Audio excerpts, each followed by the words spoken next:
All right, what's good, man? It looks like we're live. Cool. Yeah, so this is just like a casual little chat before obviously the card yesterday. Has the weigh-ins happened yet? Mm-hmm. Were there any Yep. surprises that I Bro, there are 4 weight misses. wow. 4 of them. 3 of them were females. One particular one that stands out is everybody's favorite fighter, Cynthia Calvillo. She missed weight and her fight got canceled. So that one is off the Wow. card.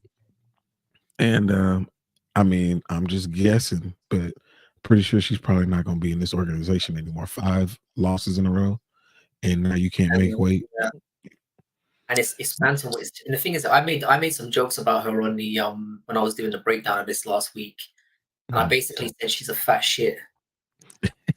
That could make, and I said she could make atom weight if she put the Michael Lover Jimmy turned up. How you doing, brother?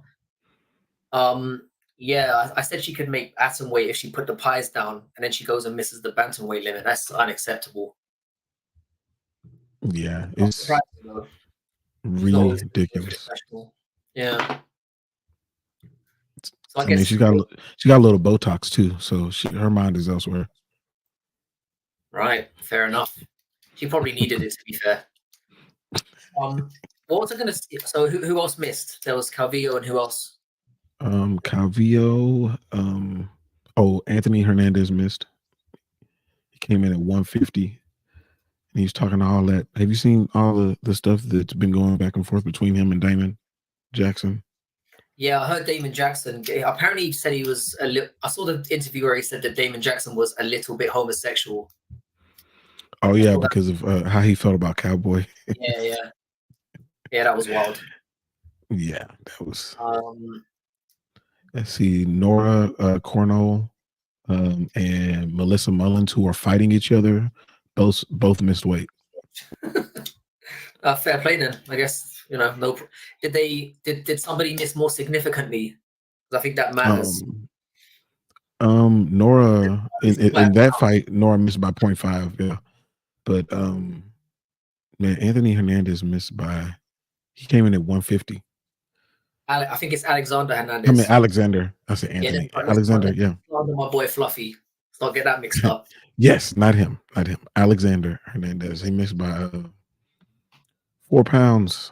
It's pretty bad, man. Yeah, 4 pounds is significant.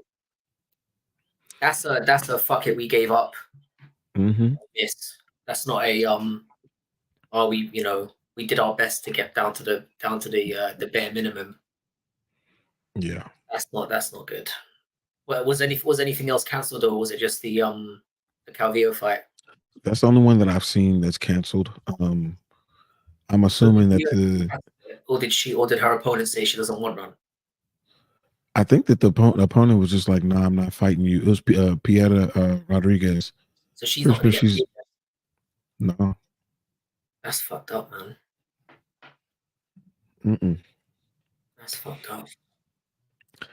Yep. UFC will probably be angry with her as well. That's how they tend to roll. Do you know what I mean? Even though she's rolling in her rights to be like, I'm not fighting. They're not going to be best pleased that she pulled out as well. Yeah. I mean, and everybody knows that, how it goes. When people miss weight, they tend to win. They get to use whatever that extra weight is and the extra ability of not having to go through that to propel them to a win. And I think people are getting a little wise to it. And there's like, nah, I'm not. They go the Wonder Boy Thompson route and say, I'm not going to do it. Yeah. That's a shame. I mean, to be honest, it's not. I don't think anything could have made this card better or worse anyway. It is what it is. It's a stinker anyway, but can't really afford to be losing anything off it either. So yeah, it's a rough card. Very rough. If Alexander Hernandez and Damon Jackson are the co-main. Musical MMA's up in the place. Nice to see you, bro. I did a direct quote of yours. The smarmy quote you gave me a couple days ago in one of the videos that we recorded last night. So look out for that. I think it was on the video we did about Hawani. Yeah. I called you out by name, sir. Thanks for dropping a like, musical. I appreciate it. I'll be jumping into your stream later as well. Antoine, you definitely need to check this guy's live stream out. It's so chilled in there. Yeah. Nice little music going in, some banter. Good man. Yeah, I like the name musical MMA, so I'm expecting some music for sure. Yeah, no, he did a video about, you know, that what's the name of that reporter who works for McGregor's brand? Doofus. Oh, the one that does the stuff with Dan Hooker. Yes. He made a video about him that is just brilliant. Where he literally just like shows all of his it's kind of like clips of the interactions he has with Hooker and like Aspinall and stuff like that. I was literally getting ready to go to bed, and Weston sent me a message saying, "Oh, check this out, it's really good." Yeah. As soon as I put it on, I was like, "Right, I'm not going to bed now. Fuck this." I watched it all the way through. It was gold, man. And then since I've been jumping into his live stream, and it's been yeah, really nice crowd in there, good community he's got going on there as well.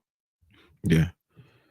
Yeah. It's interesting, like in this space that we're in, like I feel like when you first get into it, you're almost like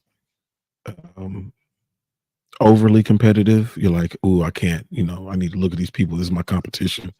But the more you get into it, the more you start talking to people, the more you're like, man, I can partner with this person to do this. There's enough to go around. I mean, well, it's how we met as well. Yeah. You know, literally just I was like jumping in on your I was watching your content for a little while, and then I just thought I'd hit you up, and that's how it goes. There's some really good people in this space, you know. Really good people in this space. So Jamie's asking about parlays. What do we reckon, guys? Has anyone got any parlays going for this weekend that they want to share?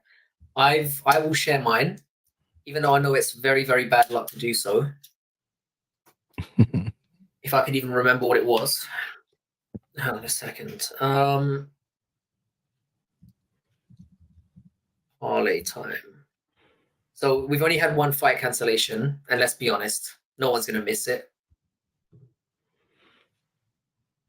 If we were going to lose any fight on the card, Calvillo and Pinero, is that who it?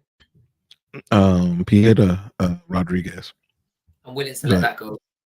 I'll be honest, I'm not too upset if I'm being real.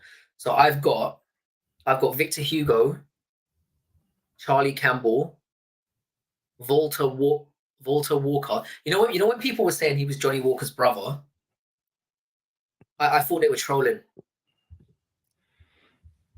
I thought they were trolling because he trains in Russia, and he's like, they don't look anything alike.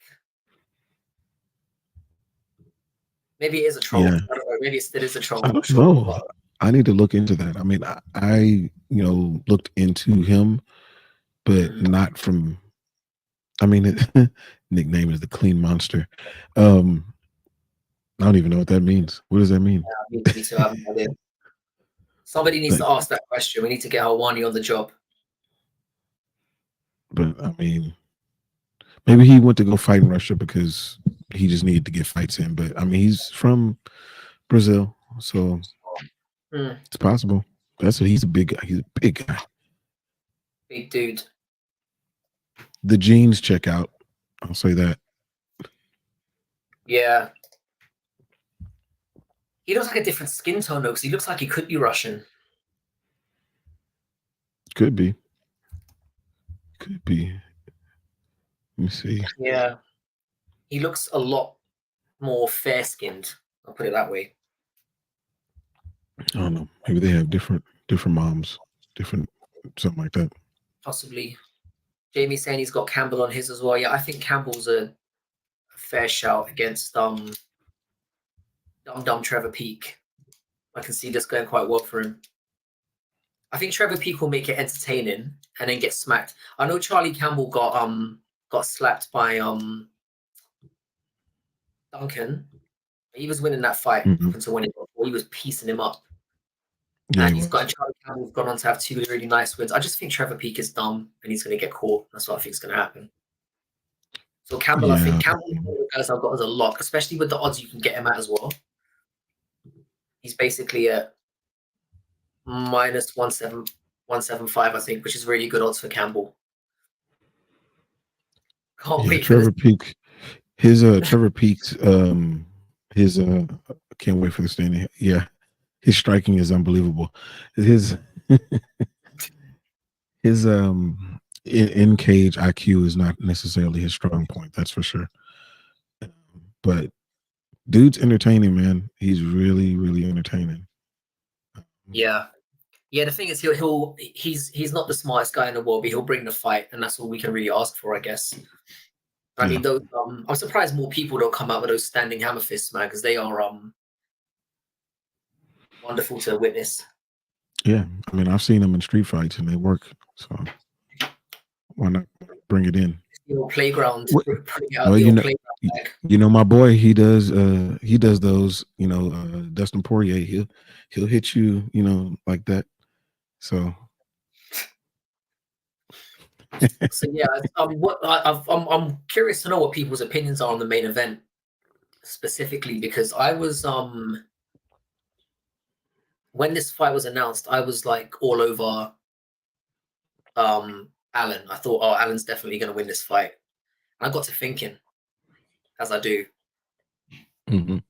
you know, now I'm certainly not going to bet on this one because, you know, it is a tricky one. And obviously, Chris Curtis won before, beat him before. He's taken it on short notice. Mhm. But Allen's been on a nice win streak. But I was saying this to you. I think we were talking about this privately. Chris Curtis is Allen's win streak has obviously been really impressive. When you actually look at the wins themselves, who he fought, there's no one really very good in there. And somehow he managed to find himself ranked 7th, which is wild to me. So I don't know. Yeah, it's true. It's true. I don't know. I think I might take Curtis on this one.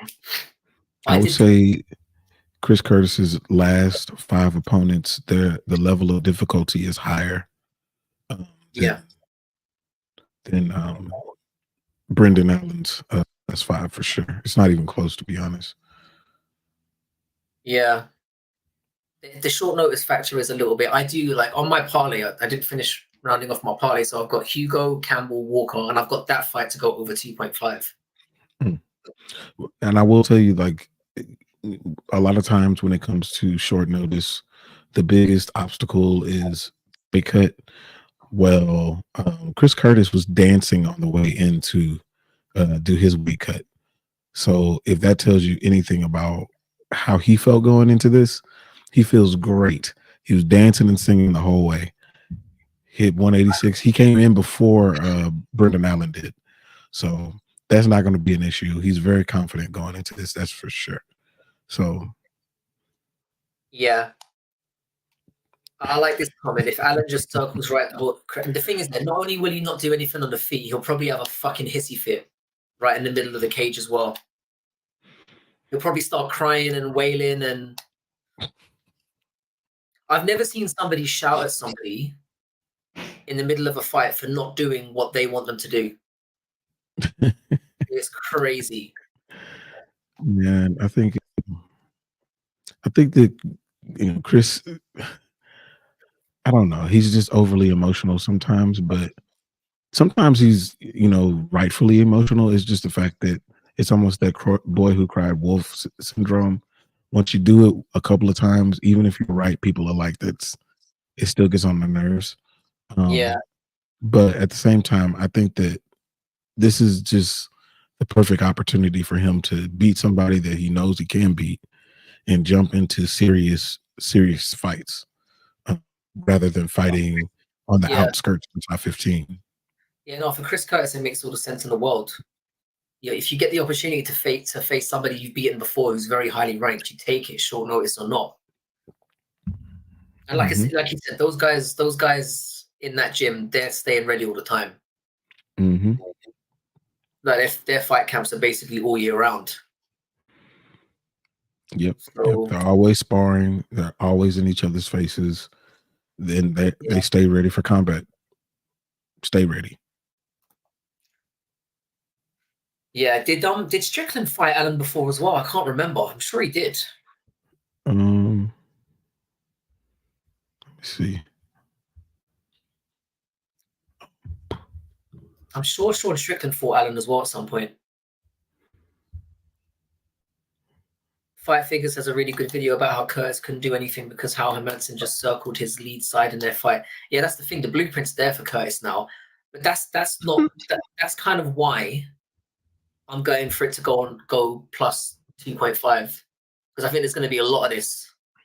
Because the problem for Allen is if he circles onto that side, he's taken away his own ability to strike with his lead hand as well. Mm-hmm. So he's going to have to go into Curtis's tricky side in order to land things himself. Yeah, he's gonna have to mix it up too. There's one thing Even saying though you can, but it's yeah, if it stops you from applying your own game. yeah, it's true. Like even though I think that that Chris Curtis has great takedown defense, he's still gonna have to show him that threat. He still have to throw that out there because if he fights, I mean, we all know what Chris Curtis likes to do: get right into boxing range and and play that tit for tat game until one of y'all give up. That's just kind of what they do down there. And I can guarantee that if he plays that game, Brendan's going to be the one that gives up first. So he can't fight him there. He's got to do other things: stay rangy, stay long, use his physical attributes. Sean Strickland did fight Brendan Allen in 2020 and finished him in 1 minute and 32 seconds in the second round. I was sure something like that happened. So he's making his rounds in that gym, and it's not going well. Yeah, maybe the revenge tour starts tomorrow. I'm not like confident enough to bet on Allen at that money, and the thing is, it kind of makes you wonder what would be next for him if he does beat Curtis, because he was supposed to fight Vettori, right? Mm-hmm. That would have been an interesting fight. That would have been, to me, that might be a better fight for him. I still think that Vettori would have won, but yeah, I think it would have been a little bit better for him. I think he would have been a little bit more motivated, and there's more to win in that fight for him. This fight is just like, well, I've already got these coaches on the payroll. I got to pay them, so I got to fight somebody. Yeah. Chris is the only one that rose his hand. And the thing that worries me about Chris is I think he recently had a kid, right? Yeah, he did. Yeah, that factors into things as well, just a bit. Yeah, that's true. That's true. I mean, because he was actually going to take a little time away before this fight came up, because I know he said something about wanting to go around to different gyms and spar people just for fun. Yeah, those guys are wild. Yeah, they are. And you mentioned it off air about their podcast. Like, I do like the Man Dance. Like, I like their podcast. They're actually pretty funny. Yeah. I haven't seen it for a little while, but I used to watch it prior to Sean Strickland's meltdown. I think I lost a little bit of respect for him after that. I know that sounds terrible, but you're talking about in the car when he got all emotional in the car? No, when he had the meltdown with Theo Von. Oh yeah, he had another one afterwards. So did he? Yeah. Mm-hmm. It's probably years and years of just pent up, not letting things out in the right way in a healthy manner. Yeah, he's had some like ultimate highs and ultimate lows, for sure. Yeah, he must be receiving right now. So Alex Hernandez, you said missed weight. Yeah, what's the situation? How much did he miss by? He came in at 150. Ooh. Yeah. Ooh. Fuck. Yeah. That's a big one. It's quite a bit.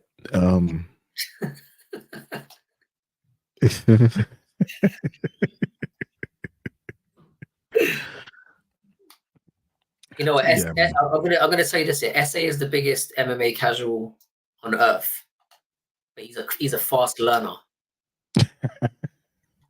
He absorbs information like nobody I know. Yeah, no, he's dope. Yeah.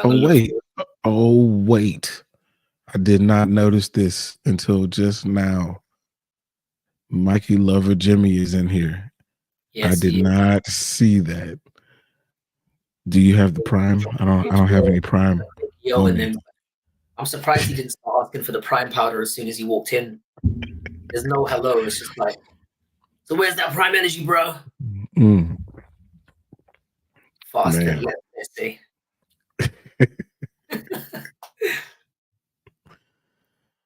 Goodness. Yeah. I don't know if SA was here for that whole Prime saga. Yeah, I've still y'all got missed that. right here. It's still 3/4 of the way full, by the way. Mm. So just to give you what you want, there's your free advertising. I'll leave it there on the screen for a little while. Yeah. I'll be honest. It is what it is. It's not that bad. Yeah, they just came out with a new flavor, and like the thing about the genius about Logan Paul KSI is they're marketing to the right people. They're marketing to these young kids who don't know any better, and they're eating it up. And my kids are no different, and so they'll ask me to get this Prime, and they'll try to market it to me like it's really good, like you should really, and then they'll even pull out, hey, it's got only 10 grams of sugar. I'm like, okay, that's a Yes, lie. exciting And the so ingredients stuff to you and the I'm benefits, like, the nutritional benefits. okay, and you want to give me that? And so I taste it, and it's not good, man. It's not good. Like those evil fucks, they're geniuses, but I just don't But I like them. respect it. But I respect it because it's everywhere. It's everywhere, and for him to get that on the octagon Yeah. and to get that deal with Dana White, that's big, man. That's big. It's not just that. So they've got deals all over the place, football clubs, all over the shop. Yeah. Crazy. Oh, that's a Who are good you guys' question. favorite fighters? This is a good question. Right now I'm pretty high on Diego Lopez as somebody that I loved instantly as soon as he came into the organization. He's somebody I think is going to do some amazing things. I was a really big Volk fan for a while. He's been obviously disappointing me lately. I still love the guy, but no one's ever asked me this question before. This is quite Charles Oliveira, obviously, somebody I really love as well. If you're thinking like non-bait ones, Elvis Brenner is somebody I really like as well.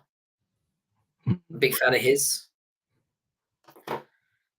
I'm the biggest fan of this is going to be a random one for you. Jason Jackson. Oh yeah. I have a massive man crush on Jason Jackson, who's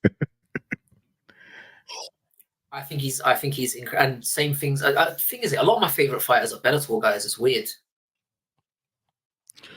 Yeah, that's fair, man. Obviously, Dustin Poirier. That's an easy one. Out about that. We almost fell out about that. To be honest. Yeah. We're on the opposite sides of the fence on that one. But like Mike Davis, big fan of Mike Davis. Oh, Mike Davis is amazing. Yeah. Yeah. He looked great recently as well. Max Holloway is one of my favorites. I'm still on the John Jones side of the fence. Not saying he can't do any wrong. He's done plenty wrong, but he hasn't lost me. Yeah, you can stay on that side of the fence by yourself, brother. Yeah, Mike Davis was incredible. He really impressed me. I was literally sucking him off for the breakdown last week. I was like, I look back at that video a couple of days ago, and I was like, he's amazing. He's so good. And I wasn't really saying why. I was just like choking him off so hard. I wasn't giving any evidence. I was just like, he's the best, man. That was it. Professional shit ever. Let's see, like females, I would say Alexa Grasso for sure. Oh, I see yours. Fluffy's dope. CLD is good. Fluffy Hernandez, man. Fluffy Hernandez is right up there for me. Yeah, I like Jeff that's a great pick. Maddalena, but I think he's a little bit overrated. I did a video about this about 2 months ago, where I did 10 most overrated fighters in the UFC, and he was on it. JDM. I like Christian Leroy Duncan as well. Very exciting fighter. But Mhm. Fluffy Hernandez is in my top five. I can't. I feel ashamed that I didn't mention Fluffy. He's amazing. The only female fighter I like is Wei Li. The rest of them can fuck off. Female fighters I like I said, Alexa Grasso. I like Raquel Pennington because of how long I've been watching her, but like not as a, she's gonna come in there and starch anybody. Nah, I just like her personality, away from the cage. Um, oh, Tracy Cortez. I like Tracy Cortez for different reasons. I like her for both reasons. I like her for both. She's an alright fighter. She's not bad, to be Bruh, fair. She's decent enough to watch. I'm gonna tell you, like, did you What see about Richie? when she came back, after she had a little bit of a layoff, she had to break up with Brian Ortega, and she came back, like her striking, man, it changed. So like I'm anxious to see when she fights next, to see like, is she carrying that That rate. striking? Oh yeah, like it was different. And of course I like Jillian Robertson. That's the homie. So can't Yeah, you've not interviewed her mention her. twice, haven't you? Yeah, Really. She seems really chill as well. she is. She's really cool. As soon as I saw her bunning that spliff after that last fight she had, I was like, yeah, she's somebody you can hang with. Yeah, she's just cool. Just chilled. Yeah, I'm a big Tabitha Ritchie fan, and she was apparently dating some Irish boxer, so I was like, 1 degree of separation. You know what I'm saying? I'm one step closer. Hopefully She's my right there. people can't hear me. Tabitha Ricci, she's up there. She's up there. Yeah, she is a dime piece. Tabitha Ritchie. Mm-hmm. Yeah. But favorite, I'd say, yeah, Fluffy's up there. I'd have like, yeah, Diego Lopez is somebody I find really exciting. There's obviously loads I'm not. I feel like I'm gonna have to now bring up the rankings. That's what I actually did to see, like, who am I missing? Because there's so many. I like Kai Barajo. Oh, Manel Just because Cap. he's. Manel Cap, Oh yeah. baby. Oh Start yeah. We with had A. a whole thing about Manel Cap. Yeah, we did a little video about him recently as well. That hopefully we'll be able to get access to. A weird one for me is Benoit Saint Denis. Like I like him a lot, man. I think that dude is gonna be. That's one of the futures of the division. The lightweight division is going to be insane after when Charles Oliveira, Dustin, and Justin, well, those three leave, and to a lesser degree, Benil Dariush. When those people leave, the new crop comes in. Like they really start to push towards the top. The division is going to be really nasty, really nasty. Yeah, I feel the same about featherweight as well. It's like, you remember when we had a little look recently outside like the top 50 of featherweight is crazy. It's literally so stacked all the way down. There are some really good guys all the way down the, just nowhere near the rankings that are just absolute monsters. Yeah. Yep, for sure. People are acting like BSD is a fraud, even though he was giving GP a good ass fight. See, I don't think he was a fraud. What I think the problem is that I felt like it was too much too soon, and he hadn't really beaten anyone.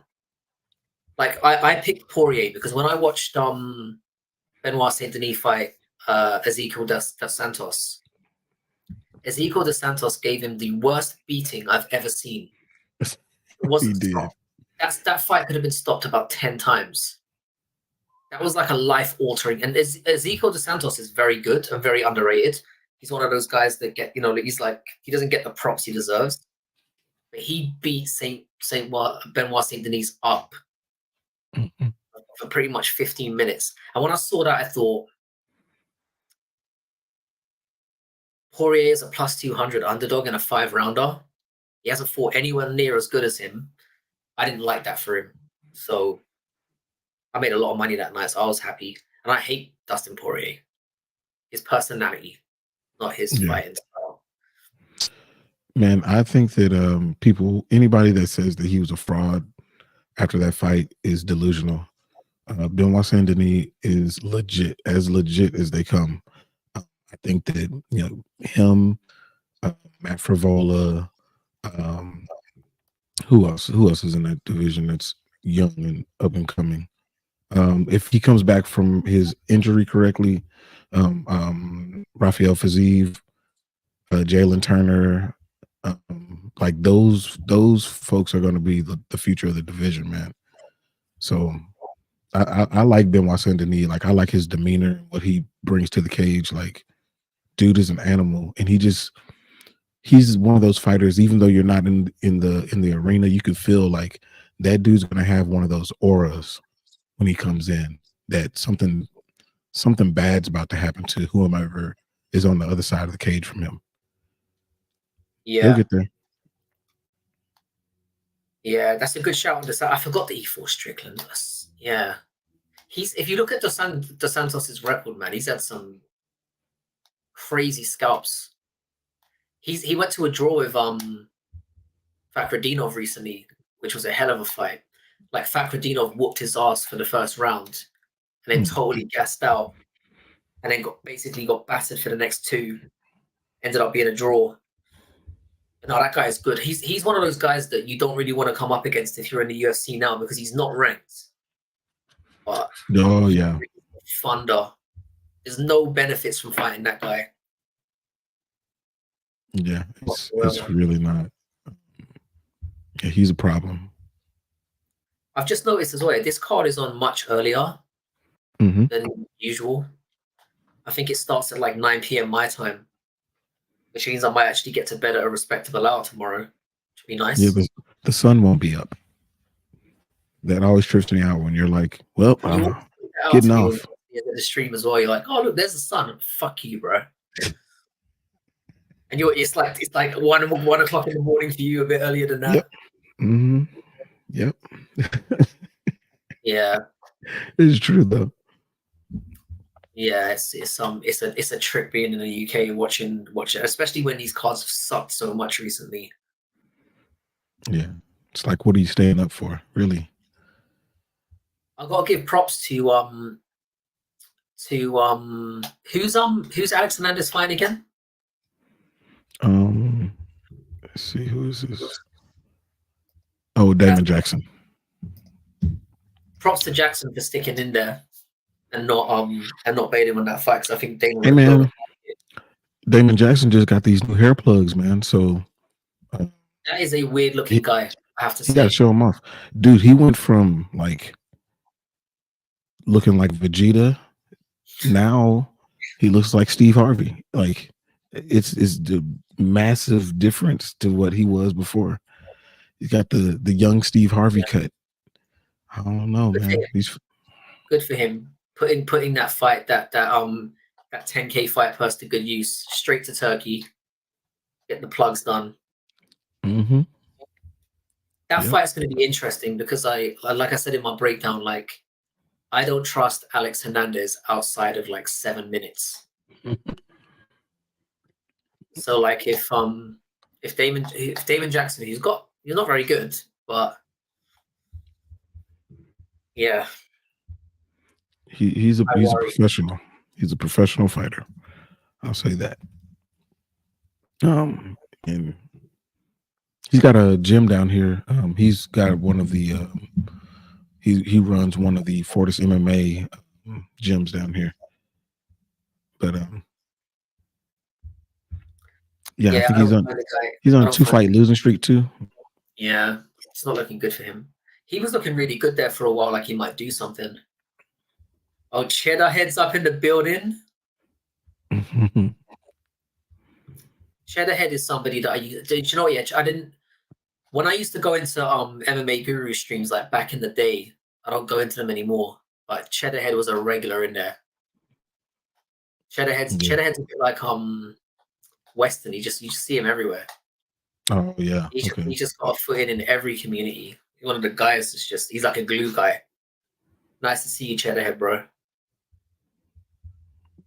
That's what's up. You still go up in the Guru streams, Cheddar?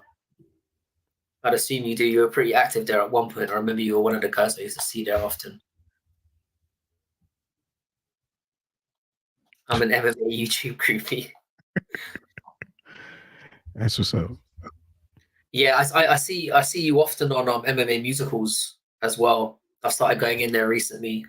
I was telling some people about it as well. Like such a chill place to hang out.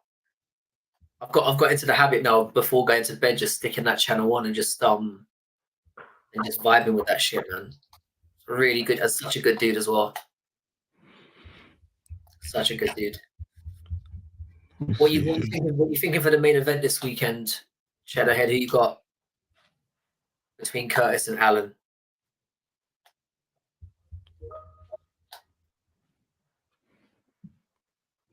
We've got 14 It's people up in here now, which is crazy. Hey man, you know what is funny is like looking on Twitter. I'm not seeing a lot of people like really, really pushing for Allen to win this fight. Surprising. I thought everyone was going to be picking Allen. I thought I'd be like in the minority of the people picking Curtis. I mean, I'm kind of picking Curtis, going, don't bet on it, don't put your money on it. But I don't know. There's a very strong like I said, the blueprint is out there to beat Curtis. I'm from It the is. UK. I'm from the UK. Jax is from elsewhere. Nah, I'm from Texas, man, from Dallas.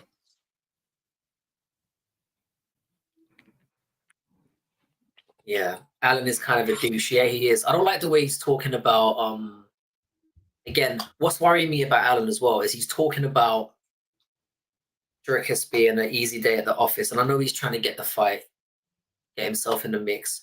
But I always get worried when somebody starts talking about somebody else when they Mm-hmm. have a fight in front of them. That always makes me nervous.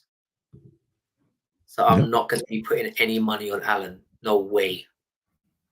And he is a douche. He's a fucking major douche. And like I said, his win streak lately, I don't think it's all that hot. I mean, let's have a quick look at it just to remind ourselves. Mm-hmm. Brandon Allen. Now I know it started off with Sam Alvey, and I do love myself some Sam Alvey, but that guy's been dog shit for quite a long time. He beat Jacob Malkoon, which is quite nice, but Jacob Malkoon was only 7 fights in, and he looked quite green at the time. Then he beat Christoph Jotko. I haven't seen him for however long. Don't know where that guy went to. He beat Andre Muniz, who got starched on the feet by Paul Craig. And he beat Bruno Silva. And we've seen how Bruno Silva looked against Chris Weidman. And I mean, I know he got his eyes gouged out, but he didn't really look good at any point in that fight. And then he beat Paul Craig, who can't strike. So, yeah, and he called for a title shot after beating Paul Craig, which was just hilarious. I don't know how he's ranked number 7. It's wild to me. What has he done to get that far up the rankings? Mental. I don't know. It makes no sense. But then again, let's see who's around He him. has looked progressively better. He has looked good in those fights, don't get me wrong. He's been starching guys, but when you actually look at those 6 people, they're not the best of competition. Outside of Not maybe at all. Malkoon. I quite rate Malkoon. I like him. But, you know, Let's see. getting ranked 7 off that is crazy. Look at these rankings. So actually, I'm at 6 now. He's 6. Wow. 6 ahead of Paulo Costa. If he fought Paulo Costa, what do you think would happen there? I think Paulo Costa would fuck him up. I think Paulo Costa beats him. I think Nasruddin Imavov beats him too. Yeah, I think Paulo Costa's so hard to take down. Because people forget that Paulo Costa had like his base was like jiu-jitsu and wrestling. Yep. You ain't taking that guy down, and if you try to strike with him, he's gonna. I don't know. I think he'll have too much pressure for Allen, too much power. Yeah, I think so. Against above Costa really, because Costa hasn't won a fight in ages.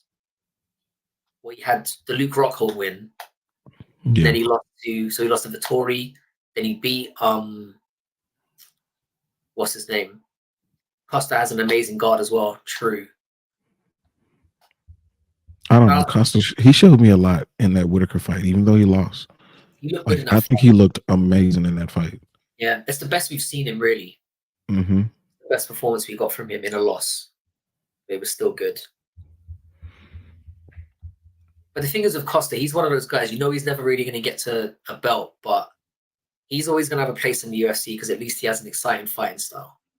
Yeah, and of course his personality. And he's going to throw down. And his personality as well. I mean, I could just scroll through the guy's Twitter all day. He's amazing. My favorite thing about Costa is the body shots. Very similar to what kind of I think JDM's probably the guy I like the most for his body shots. I love people that dig to the body. Mm-hmm. And get so underrated in the game. But yeah, good shout on Costa. I wonder when we'll see him again. I'm assuming now that the pulling out is going to be a thing of the past. Yeah, hopefully he got his diet under control because he looked really good for this one. He looked ready to go. He might need to slide over to turkey because it's looking a little thin up top. It's going to mess with his image. Yeah, he might need a top up. Yeah, hopefully, he can get that straight. But I would like to see him against somebody that, I think that he'll win against. Like, I feel like he's got to fight down. So, what about him against Jack Hermanson? What about that? Thing is, I underestimate Jack all the time.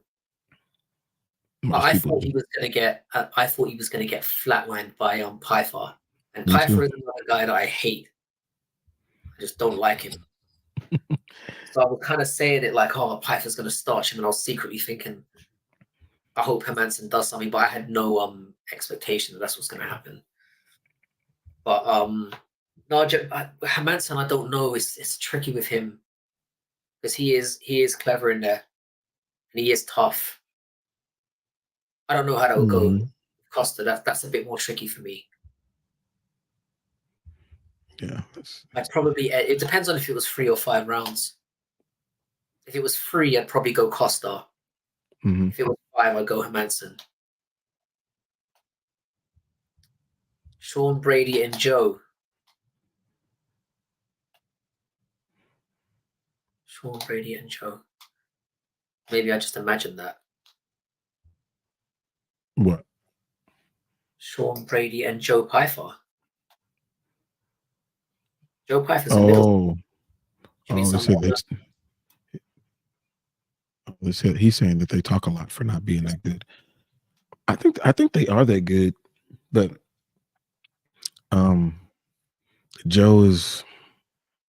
Joe Pyfer is the kind of dude that kind of needed to motivate himself because of the things that he's gone through. A lot of people have been counting him out, so to speak. But that being said, when a lot of people hear your own, so when you self-motivate and you project it out to other people, it can get on their nerves. Mm-hmm. And I think that kind of happens.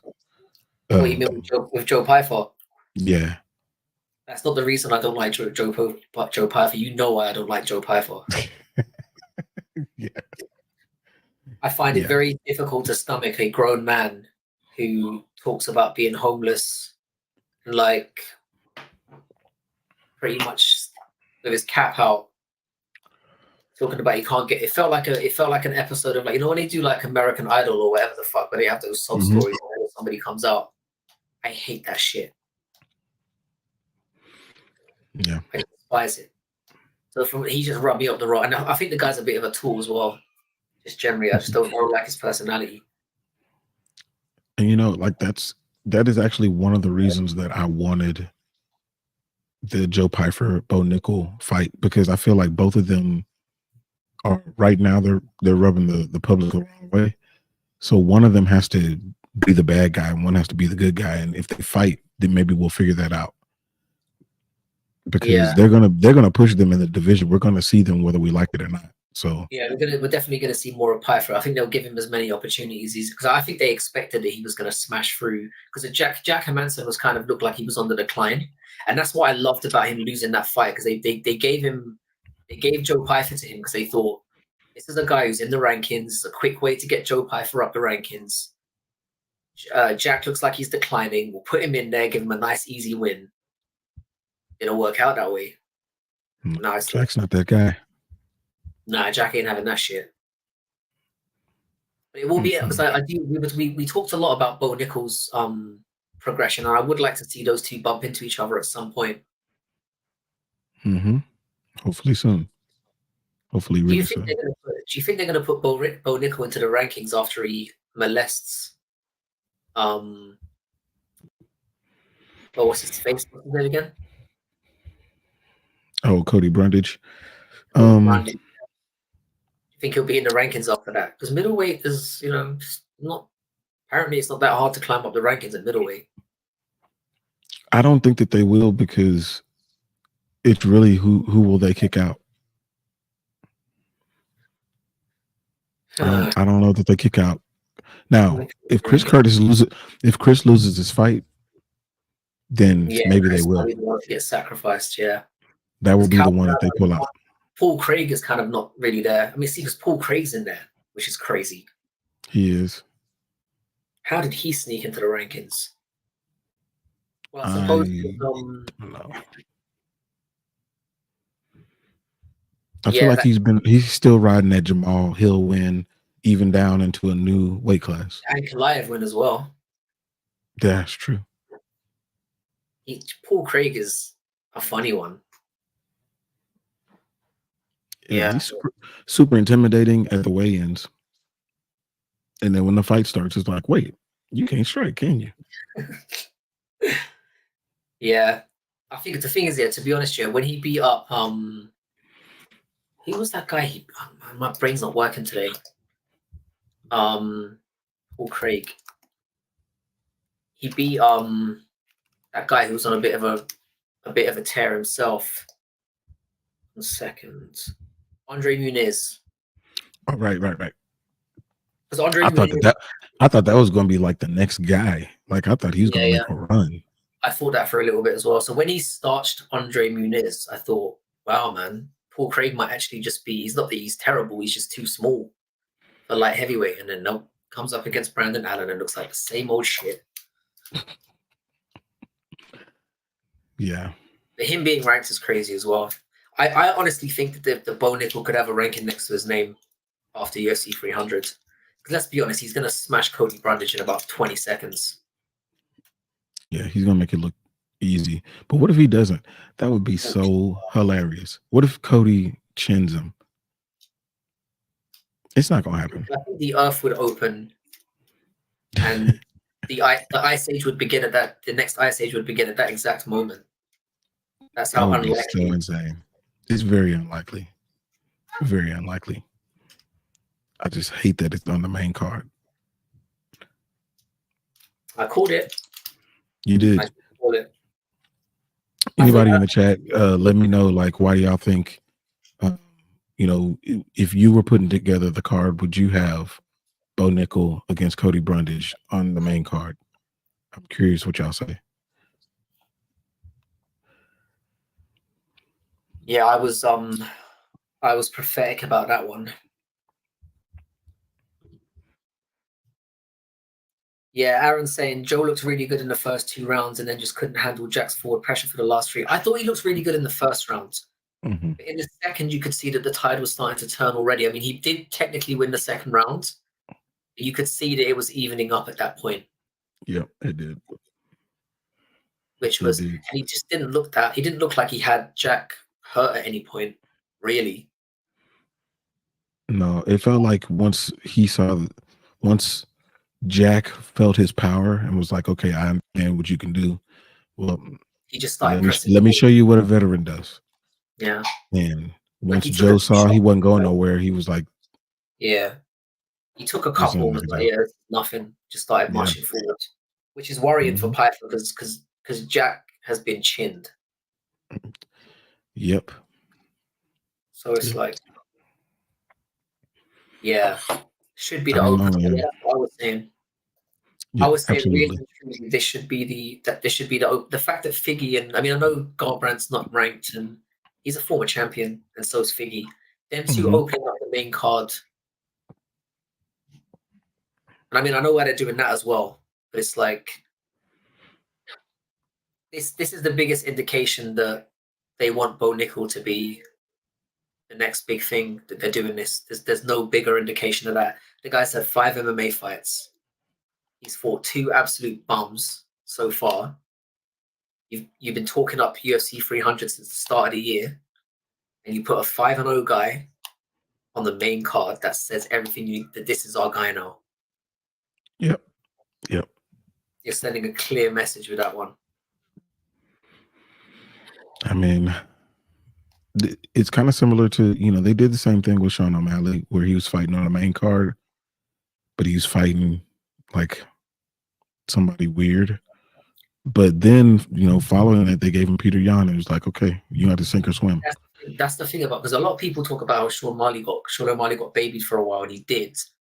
But it was like baby, and then suddenly it was like bam, Piotr Yan. Mm-hmm. I felt like he went from being totally slow roll to suddenly being jumped to the start of the queue. Yeah. And I think that for me, like it was that one big shot, because he jumped so high up in the rankings, to who he was fighting, but he proved himself. And I feel like Bo's going to have to do the same thing. I don't want them to give, it's the same problem that I had with Ian Gary fighting Colby Covington. I'm like, dude, like, no, give him somebody who is hot right now. Somebody who's not, kind of falling apart, who didn't show up in their last fight, who just happens to be above him. Like, give him somebody for real. That was my problem with that fight. I get what you're saying, but I mean, if you're going to take the rankings seriously, it does make sense from a rankings point of view. And if you're Ian Gary, I mean, I totally get why Gary wants that fight. It makes sense because it's the easiest path. It's the path of least resistance. I mean, if you're Ian Gary and you've got in front of you, you've got JDM, you've got, obviously he doesn't want any of Shavkat. Nobody does. Bilal's waiting around. He's mentioned that he wants Usman, but I don't really believe him. I think Usman would fuck Gary up. I think he'd take him down and beat him up. So him saying he wants that fight, I think is complete nonsense as well. So looking above him, Gilbert Burns would be tough as well. I mean, I know Gilbert Burns just lost, but Gilbert Burns' fight might not be that bad as well because he looks like he's on the decline. He doesn't want Brady. Yeah, I definitely think that Gilbert is on the decline.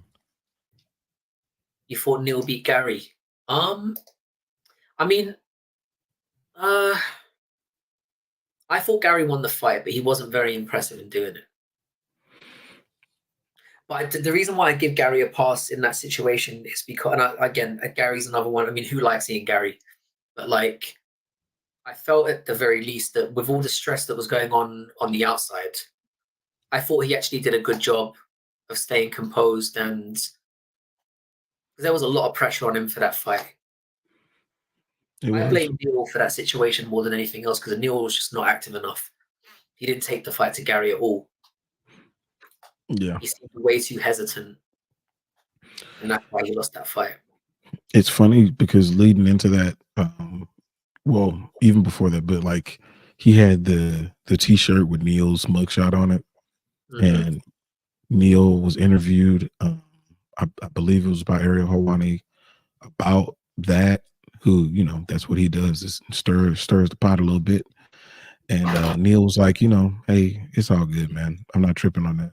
And I think that attitude of being like, it's just fighting. Like he needed to bring a little fire to this fight, and I think that that's what showed in that fight. He just was not offensive enough. He didn't bring the fight enough. That fight was there for him to win, and he just let Gary do whatever he wanted to do. He never hurt him, not really. It felt like a sparring matchup. It felt like the kind of thing if you go to a gym on a like a Wednesday afternoon, that's the kind of thing you would have seen.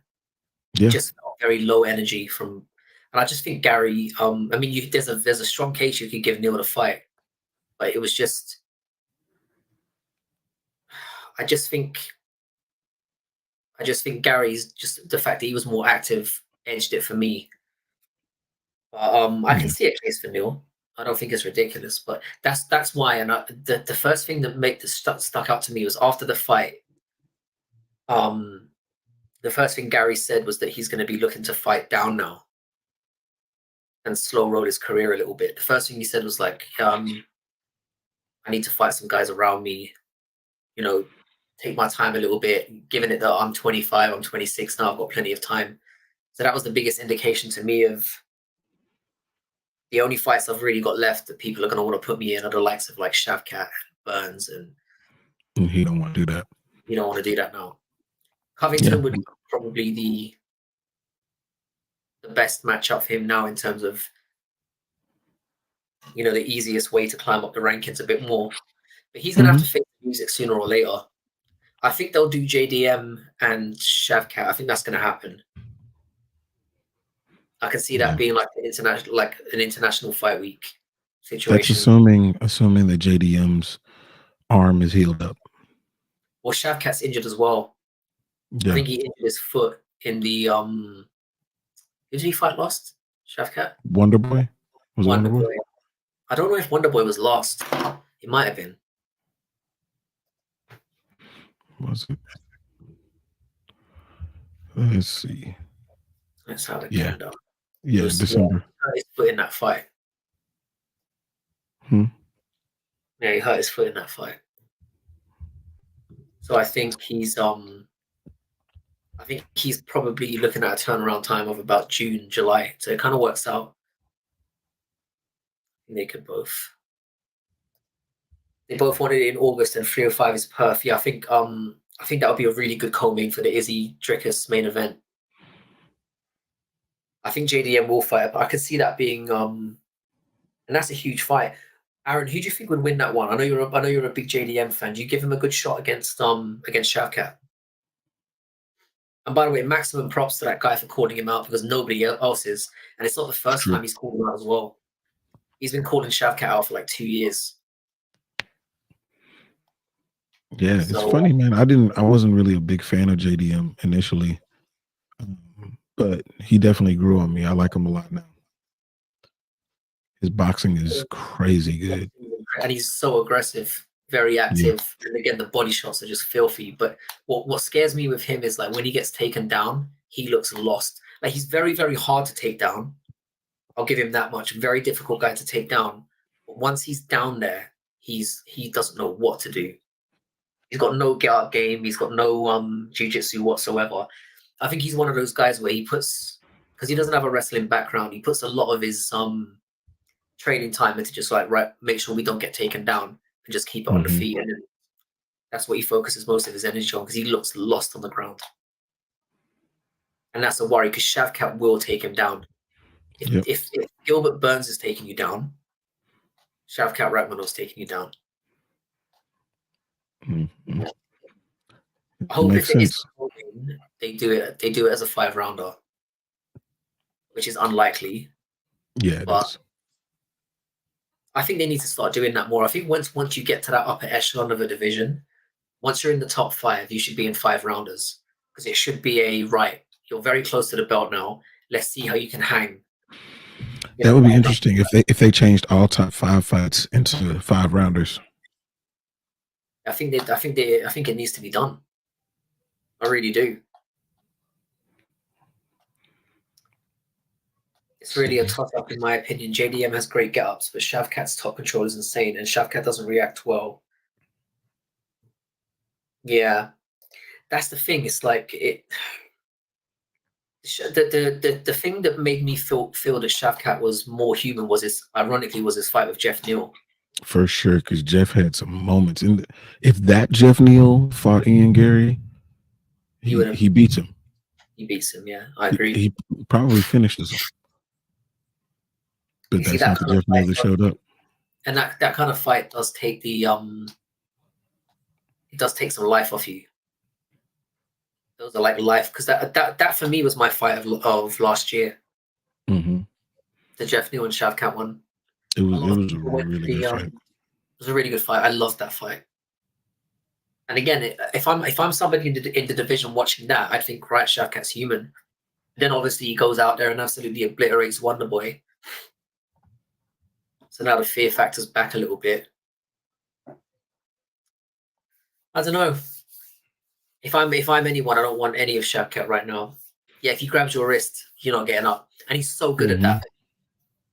Yeah, he is. He's so patient down there, and his ground and pound's nasty as well. I don't think Shavkat's stand-up is that amazing. I don't think it's incredible. I don't think it's that technical. He's just a It's very not. well-rounded, scary guy. Yeah, and his defense isn't great. He's definitely hittable. But he's got a relentless finishing spirit. Like he wants to finish you. He's finished every fight, hasn't he? Every single fight. Crazy. It's crazy. How do you think that he does against Leon? I think he beats Leon, but I think it's very close. And you know how high I am on Leon as well. Not just because it's a British thing. I just think Leon's really skilled. Yeah. I think Leon is the best welterweight in the world right now, but I think it's pending. I think that fight with Shavkat is I think we'll get it at the end of the year. I think we'll get Leon and Bilal in June, probably, or whatever the London card is. Mm-hmm. And I think Leon's going to piece him up for five. I think it will be 5 rounds of Leon just piecing him up. And then we'll get Shavkat and JDM around the same time. And then we'll get Shavkat and Leon at the end of the year, December card. That's how I think it's going to go down. And I think Shavkat's going to narrowly come out with a win. That's where I see it going. Yeah, it's a tough one. It's a toss-up, man. It's a toss-up. Yeah, the thing is, in Shavkat's region, there are some absolute murderers in the region he was operating in, and he did show some weaknesses there. It's just that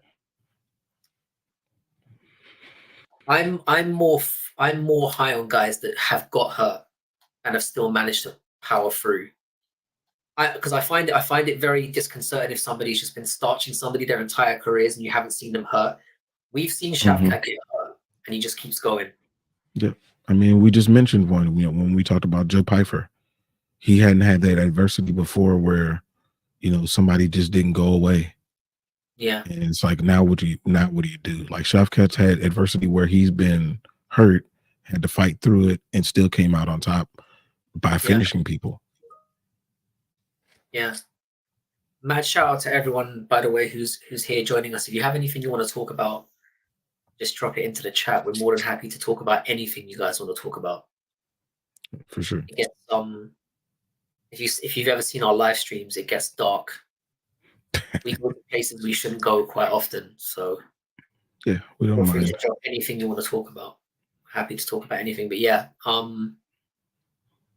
as far as this weekend goes, I know it's not the most exciting card in the world, but I'm at least glad that it's starting a little bit earlier. So, and there is some value in the card in terms of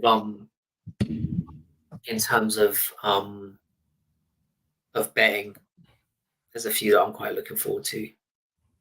I think I'm going to make a little this weekend. I'm quite confident. I feel like every time that I have bet, it's been on cards like this. The lesser known ones, the ones that you have to make it entertaining. Yeah, it's true. Like for 300, I will put some bets down because it's 300, but I feel like I don't have to for the entertainment value. I feel like it's just going to be beginning to end. I can just enjoy it for what it is. Yeah, I'm in the habit as well of I usually bet against people that I don't. I bet for people that I don't like, so that I can get something out of the situation. It's like if they win, I'm like, I don't know, I made money. Like that's how I tend to do things. But yeah, I hope Shavkat gets booked soon. I hope and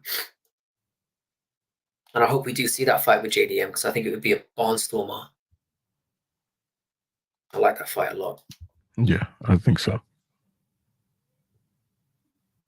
Hopefully we don't get any cancellations. I assume the 300 is going to go down without a hitch because I assume they're dotting their I's and crossing their T's, making sure that everyone's fully prepared and we don't get any weight misses or any bullshit like that. I mean, hopefully it's better than this one. I mean, 4 misses, like that's a lot. But these are high profile fighters, outside of Cody Brundage. So, Yeah, you know, they are professionals. They know what they're supposed to be doing. Not to say that they're above missing weight, but I expect yeah. more out of them. No, I think that the UFC would be pressing them for months. I think the only interesting one is obviously the Kayla Harrison situation. I wonder how she's Yeah. getting on. Like, I'm not on like I don't follow her socials or anything like that. I think I follow hers, but I don't. For some reason, I don't. I don't know if she's been posting on it. I just missed it, or. It's a But slight she concern she of it. looks like she's been, coming down a little bit here and there. So Yeah, hopefully she's she's doing it right. like a crack whore on that. She really is. She's gonna look fucking horrible. Oh man, she's gonna look like vintage Conor McGregor featherweight edition. She comes out with just one leg. The She only might. way, the only way I could She do it, I might. could fight her one-legged. Good lord, she's gonna look bad. She is. Um, I wonder how she's gonna rehydrate. Um, I don't know. A It lot just of people sounds so bad. a lot of people are picking Holly Holm to start her. I don't think it's a bad shout. I think if it's like it's what you talk about. If you've got like couch cushion money, Yeah. Holly Holm might be a good one to stick it on because like Mikey was talking to me about as soon as the fight was announced, Mikey's like from the offset, he's like Holly Holm's gonna fuck her up. Watch. Just depends I on what watched. Holly shows up. Just depends. I don't If know, we man. got if we got aggressive, I'm gonna use my striking Holly, she might. She's obviously had great success fighting people from the judo background. So that made her who she is. Uh, but that Oh, being said, if she allows Kayla to get a hold of her, it's gonna be hard to get away. yeah, Kayla's very strong, but it's like, can she retain that weight? I don't know. That's the big question. That's the big question. The biggest fight before the card is definitely her against the scale. I think she'll make it, and I think she's gonna throw her around like a rag doll. That's what I think is gonna happen. It will probably go 3 rounds, but it will be her beating up Holly for the majority of the fight. That's what I think is gonna happen. Yeah. I wonder if we get a little TJ Dillashaw. I drop weight, but I shouldn't be in this weight class situation. Getting knocked out by somebody I probably shouldn't be getting knocked out by. I don't know, man. I just think like the fact that she signed with the UFC means that she must have strong belief that she can do it. It seems that way. I think she has a strong belief in herself, just as an athlete. All the stuff that she's been in. But She must have tested it to see if she can make it. But like I said, we've seen her nearly miss the scale at 155. So it's an extra 20 pounds, and there's like I said, the issue with her being it's harder for women to cut weight. We've talked about that before. 20 pounds is a lot of weight, man. Yeah, it's a lot of weight. She might I'm interested to see how she looks on there. I'm going crack hook. She's gonna miss weight by 6 pounds. Wouldn't it be funny if she overshot and she came in there like 130 and she's like just overachieving for no reason. so delirious from like losing weight that she overshoots it. But I mean, I admire her as an athlete. We watched some of her fights yesterday, and same formula. But her takedowns are like she's super aggressive with the way She's that she very takes people down. yeah. And that's She's why got I've a got pretty her, good double leg too. She's got a pretty good double leg. she's a dude.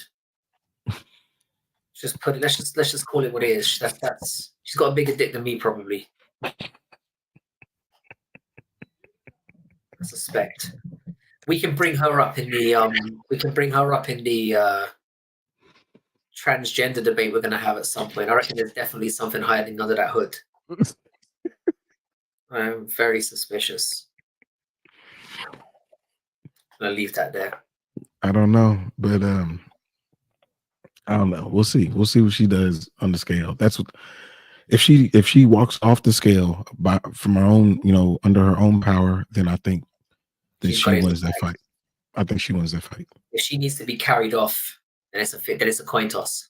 It's a coin toss. Mm. She is fighting a 41, almost 42-year-old woman.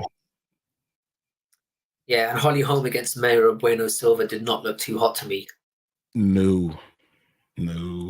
Anyone that gets standing giddied, I know it got overturned, but you got standing giddied by a female. Well, we saw the fight. You got beat. You got beat up. Yeah, I think I bet on Holly in that fight as well, which is I was quite annoyed about that. Well, I mean, I thought it was too soon for Mayra Bueno Silva, but Apparently not. her and her teeth got it done, man. But I did pick Raquel Pennington against Mayra Bueno Silva. I called exactly how it was going to go. Yeah, I picked Rocky as well. It was funny too because I thought that Silva was going to be more aggressive, have some more action than what she did. The only reason that fight didn't get finished is because Rocky was just doing weird stuff. Yeah, she could have finished that girl. Yeah, if she kept it in range, but she punch. Let's get into Neil Magny range and clincher. Like for what? Yeah, what very strange decision making. I wonder how many thousand people are going to be watching this card on the weekend. I reckon it gets to about 10. They have 10,000 concurrent viewers worldwide for this one. Yeah, it's going to be sad. It's going to be sad. Yeah. The thing is that I complain non-stop, and then I watch it anyway. Yeah, I mean that's just part of the job. Yeah, I think I've missed one card in a decade. That's a pretty crazy record. Yeah, and the thing is, yeah, it's just I know that some people prefer to wake up the next day and watch it, but for me, the buzz is gone then. Yeah, because most of the time you know what happened. But even if you try to avoid it. Do you know what happened actually? You know what card it was that I didn't watch live? I just remembered. It was the card where Conor McGregor beat Eddie Alvarez. Oh, that's a big one. And do you know what it was? Yeah, I was at work and I was trying to watch it, but my boss apparently wasn't too keen on the idea. Oh, you're pulling a Mikey. Middle of my job. But there was a friend of mine, who's a big Conor McGregor fan as well, another Irish lad, and we had people running up to us all day being like, "Did you see what happened?" We're like, "Shut the fuck up." And I didn't tell him this. I hope Jack doesn't see this. I saw that Conor McGregor had won. Like somebody slipped the news to me, and then when we went and watched it, I had to pretend that I was surprised. Dang. And I'm not a very good actor. I was like, "Oh my god!" I knew exactly it was awful. It was awful. Yeah. Jackie, if you're here, I'm very sorry, man. I will say years. That was one of the best big fight performances I've ever seen. With all that pressure on him, he came through in an amazing way. And I'm not a Conor fan like that. Yeah, that was super impressive. It was. It was. Do you think that's Pete Conor? Pete Conor, I reckon it was. Yeah, that was him. That was him at his absolute best. That was when he was. I feel like he achieved everything he wanted to achieve that night. Yeah. Yeah. There wasn't much else to really achieve from there on, except for scooping up more money to put in his bag. Yeah, I feel like he lost the hunger at that exact moment. And I mean, they stripped him of the featherweight title like the next week. Yeah. So he only got to be double champ for about 5 days or whatever it was. I mean, they did the same thing to Cormier as well, didn't they? When he won the heavyweight title. Mm-hmm. They stripped the lightweight title literally the following day. Was it the following day? pretty sure he didn't hold it for. It was very shortly after it. It might not have been the following day. I'm probably talking shit there, but yeah, I'm really excited to see what the traffic's going to be like next week. I reckon the internet is going to be popping next week. Do you think? Yeah, that it's going to break pay-per-view records? I know they're going to say that it did, but do you reckon it will really? The first thing No. Dana's going to say when they sit down at the end, he's going to be like, "This broke every pay-per-view record," even though you couldn't possibly know that because they don't get the figures until I don't know, 24 hours after or whatever. I wish we got the figures. Do you think it's legitimately going to break the pay-per-view record? No. What is the pay-per-view record? It's like 2 million or something, right? I think it's 2.4. 2.4, I think. I don't think it breaks that. Do you think it breaks 1 million? I think it'd be close. I think anything between like 900,000 to 1 million is probably realistic. I don't even know if we have to pay for it over here. We probably do. I'd imagine it would be one of those cards where it's not included in our monthly subscription for Discovery or whatever. We're probably gonna. I guess I'm gonna have to pay for it. It is what it is. I don't want to be relying on a dodgy stream that night. Terrible stream, yeah. Yeah, I think it breaks it. I think it gets over 1 million, but not by much. I'm thinking anything between 900,000 and 1.1 is probably where it will be at. Yeah, I was thinking that too. Which is obviously good. I don't think it will get anywhere near won't get anywhere near 2. No way. No. There's no they way. Don't have that kind of not that kind of anticipation for it. I don't know. I feel they haven't really played it up as much either. Like, it's weird. It's weird. But I think they'll ramp it up this week. I think like over the next week we're going to get a shitload of last minute promotion for it. It is the best card of all time. It's the most stacked card for all the shit that it's gotten. It is hands down. Yeah, 2.5 million probably never happened. All the kids rip the pay-per-views illegally now. It's too easy to get now. And the thing is, yeah, the UFC don't deserve our money for the amount of shit cards they put on every week. I pay for it because I can get it quite cheaply in the UK. Cheddarhead, where are you, by the way? Where are you at? I assume you're in America. I'm assuming that you are in Wisconsin. But I don't know that. Could just be the name. But even Vegas and Los Angeles. Yeah. Okay. So where did the Cheddarhead name come from? I'm curious. I haven't been to Vegas for a few years. Fucking awesome. Dad was in Wisconsin. That was some good detective work you did there, sir. It was very well done. Yeah. Of course. Of course. It makes sense. I don't really watch much American football, but when I do, I'm an Eagles fan all the way. Don't ask me to name anyone or anything. But y'all know I'm a Cowboys fan. I have no choice. That's how I was born. Even I know that's a hard life. It is, man. It is. Everybody hates us. And well, the fact that you suck as well doesn't help. Yeah, Cowboys knew it. Yeah, man. But it's reluctantly, man. It's reluctantly a Cowboys fan. I'm not happy about it.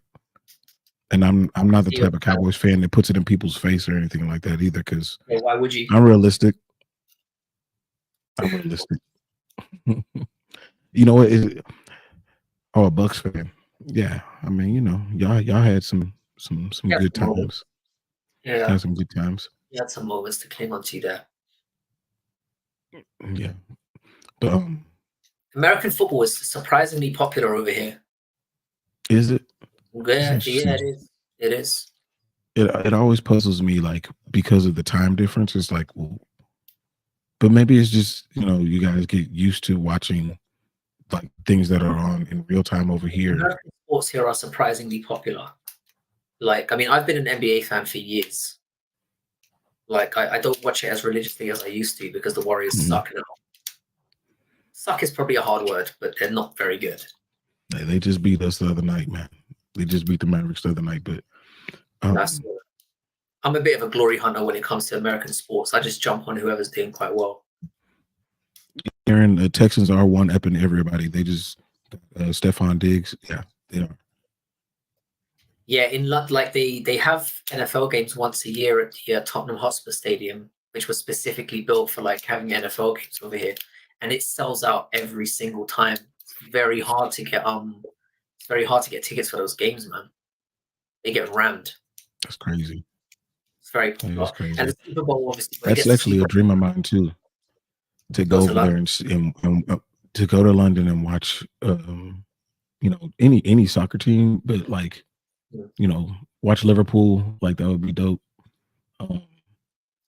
My one of my friends that I grew up with, they were a big Liverpool fan, and so I was like, well, they like them. Okay, cool. So that's always been the thing. Like, I come and watch it. That would be dope. Yeah, it's always the Jags that play in London. Yeah, no, watching football games there is an atmosphere to it. I mean, like the last time I went to a game was maybe 6 months ago. The atmosphere is great.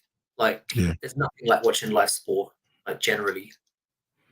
For sure. I was sat by myself, but the thing is, I was sat by myself here, and I had this guy next to me with his son, and he was explaining every little thing to his son throughout the whole game, and I just wanted to nut the guy out. He was really annoying. I was by myself, and I was just like, "Fucking shut up!"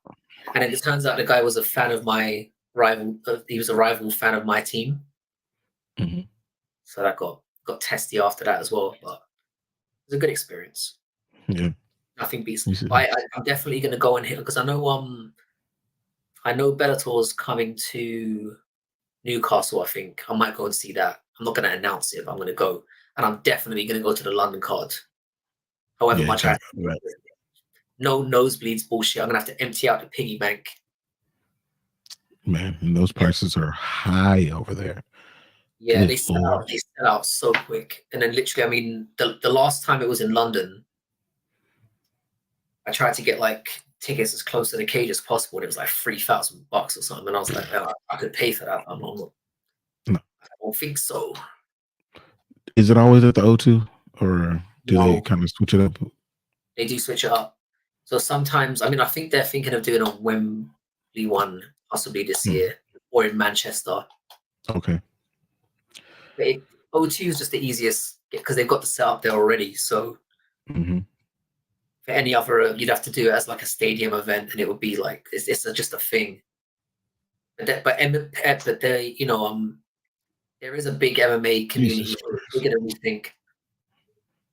They're having a pay-per-view in Manchester. I think that's where they're going next. I think it is Manchester next. I think that's jeez, man.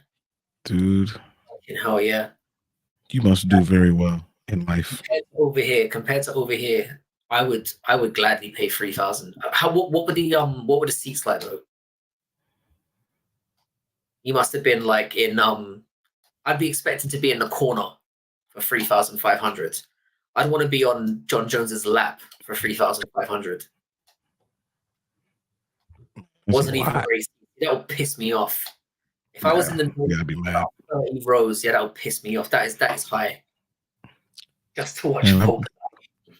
I've been to and he did perish in that fight. I've been to like 4 or 5. Oh, there goes Western. I've been on like 4 or 5 UFC shows, and I've never paid over $350 a ticket. No more than that. I would pay it if it was good seats. I think that would be my limit, though. I think 3,000 would be my limit, and the difficulty would be getting somebody to come with me. I don't know anyone here who's an MMA fan, which is why I got on YouTube in the first place. I just want some MMA friends, people to talk to. So that's sad. Because everyone I know in the UK who's they're mostly into boxing, and they think MMA is trash. Boy, they have their priorities mixed up. Western Mass sits octagon side every time.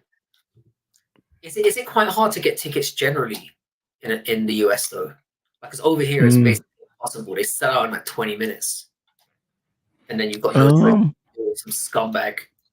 it's not hard, dude. Like it depends on where it is. Like I know that the one that Cheddarhead was talking about that was in Anaheim. I would think that that probably was a hotter ticket. But like the stuff down here in Texas, like you got a little bit of time, just depending on who the headliner is.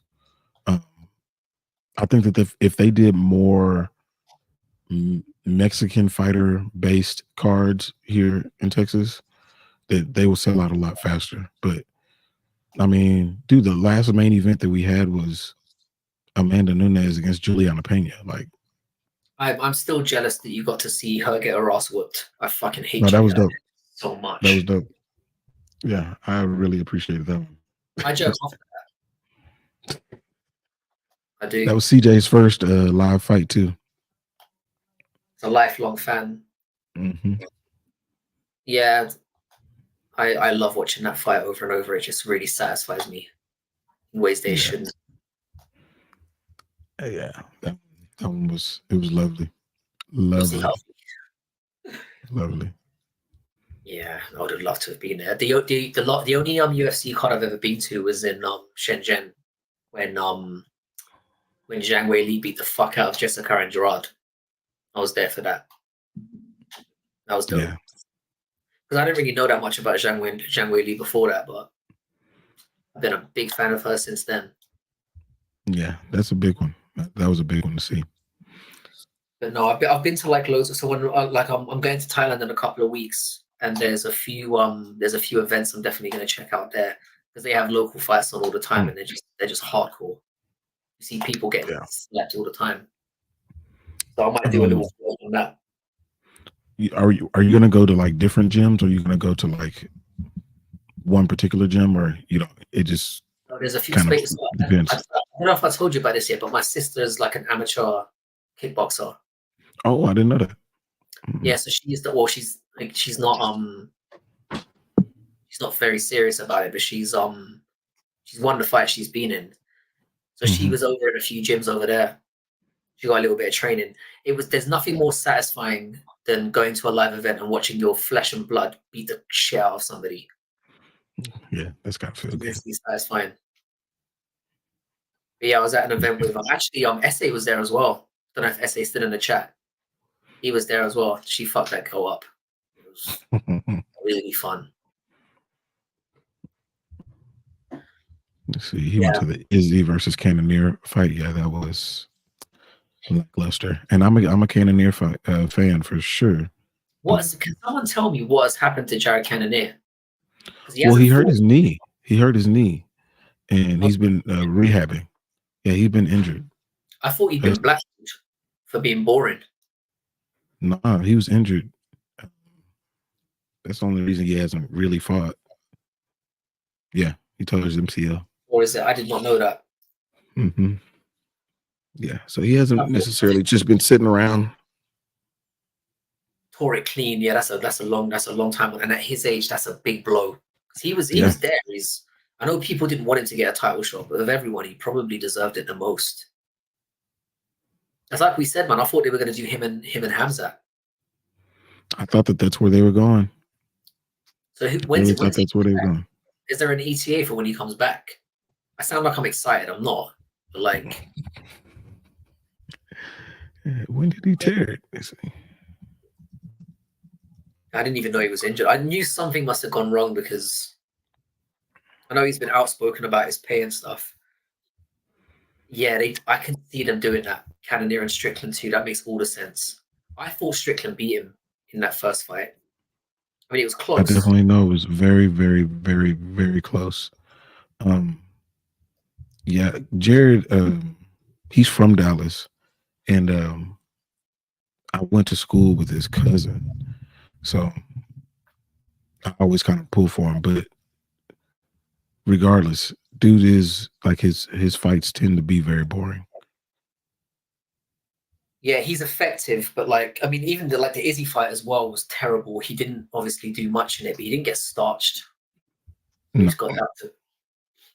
He kind of fights in that way. He's a tough fighter, but let's see. He tore it in October. That's when he tore it. That's past October. So they offered him Costa. Costa and Cannonier would be in. I think Cannonier would probably beat him though. I think he would. It would be one of those kind of slugfest type ones. It would be very. I would see it going down very similar to the way that Vittori and Costa went down. Yeah, the fight with Cannonier and Vittori was fucking brutal, and I love Vittori. I know he's a dumbass meathead, but I love him. I just love the chin on that guy. And his series of interviews that he had with Costa, I really enjoyed in particular. Yeah. Like those interviews they had, I really took a shine to Vittori during that whole thing. Yeah. So I was looking up the MCL recovery time, and it depends on the grade. But if let's say it was a grade 3 tear, it's a 4 to 8 week injury. So apparently he tore it right off though. So if so, would that be grade assuming 3? it's the worst, yeah, then it's 8 weeks. So that's 2 months. Well, Jamie He thinks it happened should 6 be months coming back. ago. It must have been earlier than that. But he hasn't fought for 9 months. It would be 9 months now that he hasn't fought. Yeah. He last fought in June. Yeah, he's got to be coming back soon. He has to be. He doesn't have too much longer. He's 40 years old, dude. Like, he can't. He needs to get back now. He looks so funny as the heavyweight as well. Whenever I think of Cannonier, I think of those bitch tits. Him looking just, yeah. Credit to him though. He looks incredible at middleweight. Dude looks shredded. Yeah, he looks like a whole different person. It's insane how in shape he looks now. But hopefully they book something soon so he can get back out there. I think that him against Strickland 2 would be dope. Strickland, but I would rather Strickland fight for the belt, man. Like, gosh. Yeah, I think Strickland. I mean, I think most people would agree that. Strickland deserves a rematch. But again, it's just he just seems like he's in hot water with the UFC right now. He seems to be at loggerheads with them, so I don't see them doing him any favors. Yeah, he's gonna have to have at least one more. They're definitely gonna do. As much as I hate it, and I predicted this in my 2024 "Who Ends the Year as Champion" video, they're gonna give Adesanya Dricus in Perth probably, and then it will be and then fucking Izzy will somehow beat him, and then we'll be stuck with his fucking ass for the next. I don't. three-time champion. I'm sick of Adesanya getting free shots. I mean, I know he was active for a long time and stuff, but he's lost 2 in 3 fights. It's just such a bad look giving that guy a shot again. Yeah, I think anyone that fights the dog should be put on timeout indefinitely. You need at least 2 years for that to blow over. Yeah. If Izzy loses, I bet he retires. Yeah.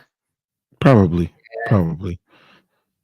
He has no interest in fighting back up. I thought Kamaru was going to retire when he lost the second time, but now he's lost again. I have a bad feeling. I want Dricus to win that fight. But I have a bad feeling that Izzy just pieces him up and knocks him out.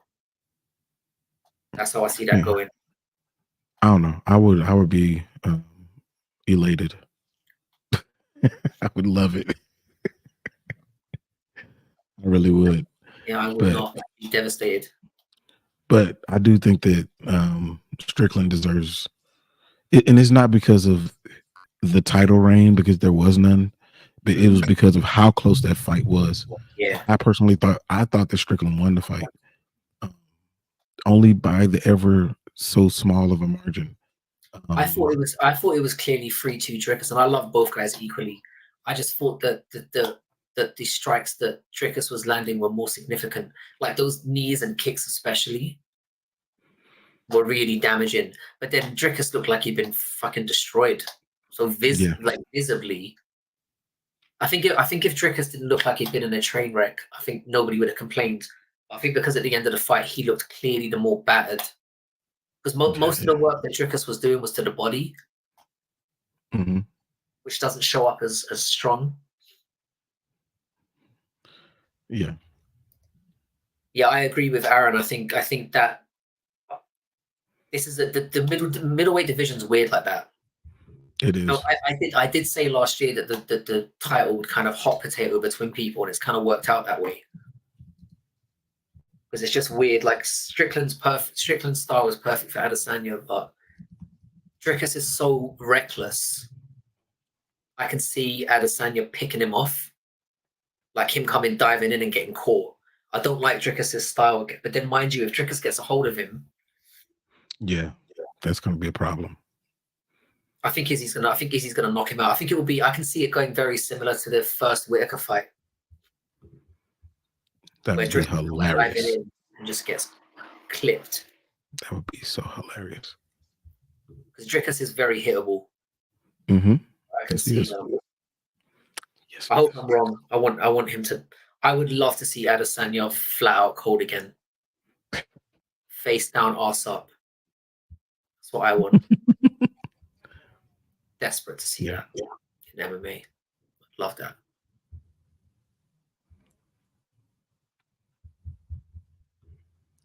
Yeah, that's a good thing to bring up actually about what you guys think about who wins between Hamza and Robert Whitaker. I don't think Jones would still be 205 champion and move up. I don't think he would. No. The division, the speed, the inactivity, and I'm not talking about inactivity outside the ring. I'm talking about the way that he fights inside the ring, the way that he started to not be a person that led the dance offensively with his striking and to being more of a defensive striker. Like that was not going to bode well when the other people outside of Dominic Reyes started to move up in that division. It wasn't going to go well for John. Like he walked out of there when he needed to. He's always played it well. He did. He played it very well. He went up to heavyweight at the perfect time. I don't think he would have. I think he was looking more and more at 205, like he was getting found out. Yeah. I mean, it happens to everybody. Eventually, they catch up to you. It's just what happens. It happened to GSP. Like I thought that he lost against Johnny Hendricks. I thought he lost that fight. I've watched that since, and it's a lot closer. People are going on like it was the most filthy robbery of all time. I don't see it that way. It wasn't like that, but I think that Johnny, he walked out. I think that he should have walked out of there with the decision. But it happens to everybody. We just saw it happen with Valentina Shevchenko. They just eventually catch up, and things just start to look a bit more even. It's life. I'm praying to baby Jesus that Steve Haven knocks the fuck out of John Jones. That would not be what John planned. I tell you that. That is not in the plans. But yeah, I think Aaron brings a good point. I think the Hamza and Rob fight is very. We've talked about it a few times on here, but I might as well state it again. I think I have a feeling that Hamza's going to finish him quickly because the Whitaker that we saw against Dricus. I mean, if Dricus can do that to you, it all depends on if Hamza can finish him in that first 7.5 minutes. Mm-hmm. If it goes beyond that, if it reaches that midway point of the second round and the odds on Whitaker are he's like a plus 500, I'm going to put that house on him. Yeah, I'm going to put a house. I'm going to be waiting to live bet in that particular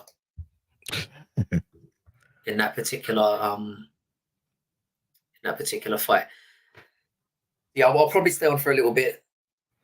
Yeah, I'll probably stay on until the 2-hour mark, and then I'll jump off. Probably, I've got nothing better to do. Yeah, I gotta pop off, fellas. I gotta go pick up one of my children, so I don't get called by CPS. So Thanks for But if stopping you by. haven't, Appreciate it. yeah, for sure. If you haven't subbed to Making a Walk, make sure you do that. That's you, Chairhead, Aaron. I know Western, you're on there. Um, Aaron, yeah, make sure y'all do that. But yeah, we got another live chat that we're gonna do, I'm sure, uh, at some point. Appreciate it, Aaron. Uh, but anyway, yeah, y'all keep talking, man. Yeah. Thanks for stopping by, bro. I appreciate it. No problem. Yeah, I'm gonna hang about for a little bit just to round it out to 2 hours. Why not? But yeah, I think Jones would have got slapped. I think it was coming, and he definitely bailed out at the right time. Yeah, Yan would have been a tough fight, especially with the leg kicks as well. You know, John's got those skinny little pins. I think that would have been a tough fight for him. I think Yan is a tough fight for anyone, really. So are you going to be watching the entire card all the way through tomorrow? I was actually really tempted to skip this one, but I just don't have the heart to. And to be honest, the live streams are quite. Yeah, John's body's been breaking down for years, but he looks all right at heavyweight.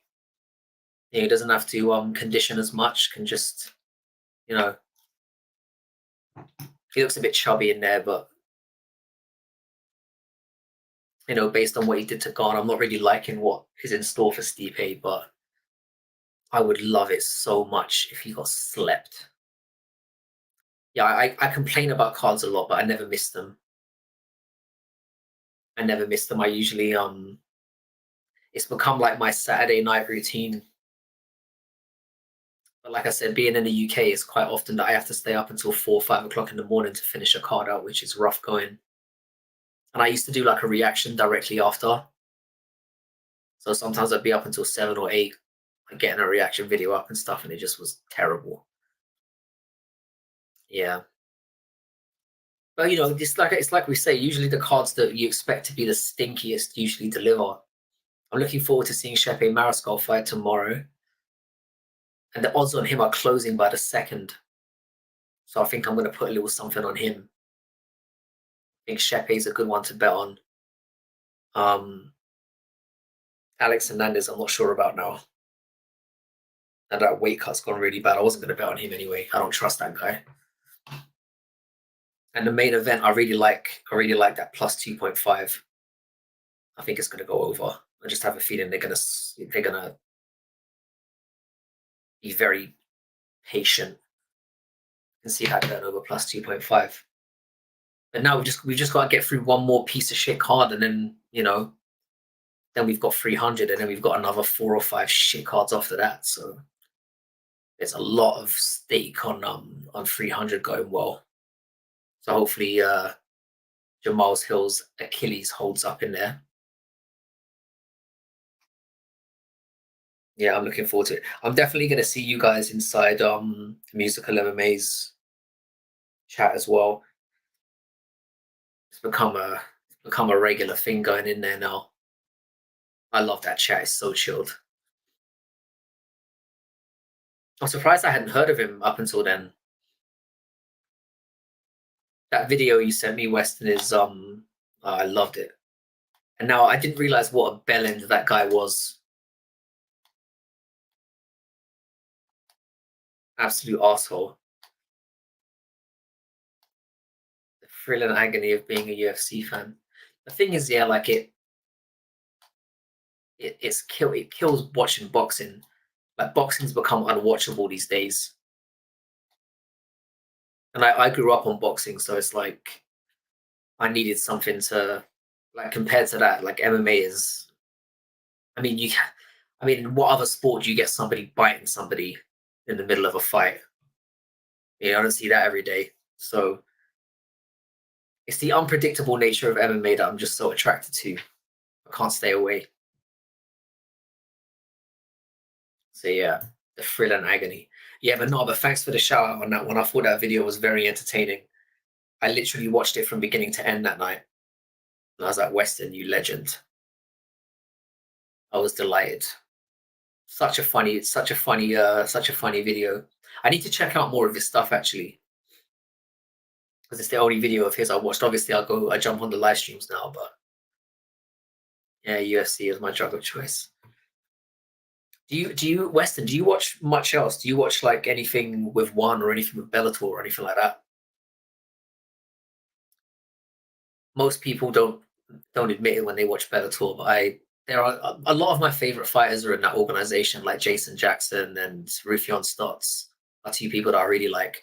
I even can't help liking Danny Sabatello a little bit. That autistic fuck. I enjoy watching him. They just can't get it right. They've got some really good fighters in both those organizations, but they just don't know what to do with them. I worry. They're both going to be in the ground probably in about a year and a half. That's my prediction for that one. That's how I see that going. But the thing is with Bellator cards is I kind of feel like I have to go out of my way to find out when they're on. You know, because they're not consistent. They don't have cards on every week. So it's like they're very easy to miss. Like they had a card on last night, and I didn't realize until it was basically on the main card. They just don't know what they're doing. Promotional side of things is terrible. But they do have some fighters worth checking out. Even though the presentation is absolute dog shit. But yeah, I mean they've got there's a one card on in a couple of hours that I might check out as well. Yeah, and you see, you've got so much. Like I said, I don't know what you must do for a living, man, because you're so active on here. Like I don't work anymore, so I've got time to kind of mess about. I just got like family stuff. That's basic, and this. That's all I do. I don't know how you manage it, man. I see you and Cheddar everywhere. 'Cause I'm pretty sure I saw you. I'm pretty sure you were in. 'Cause like I said, I used to be very active in. I messaged under a different name. I was one of the people who was subscribing to Guru when he had about 500 subs. So I used to be quite active on there, and I stopped watching him about a year and a half ago. Like I check out his occasional videos, but I don't do his watch longs anymore. But I'm pretty sure I've seen you in there as well. I definitely saw Cheddar Head in there. I've definitely seen Cheddar up in there because I know he was from there in there from very early. I'm fairly sure I might have seen you as well. It's good to see that Dougie's doing so well as well. And Dougie's channel is climbing. Oh yeah, the tree work, yeah. The old tree surgeon. I remember you were telling me about that. What are the hours for something like that like? Do you mainly operate at specific times during the day, or is it kind of depending on when you get jobs? They're kind of all over the show. I can imagine you sitting up in a tree just like, you know, still active in the chats and stuff because you're hardcore, brother.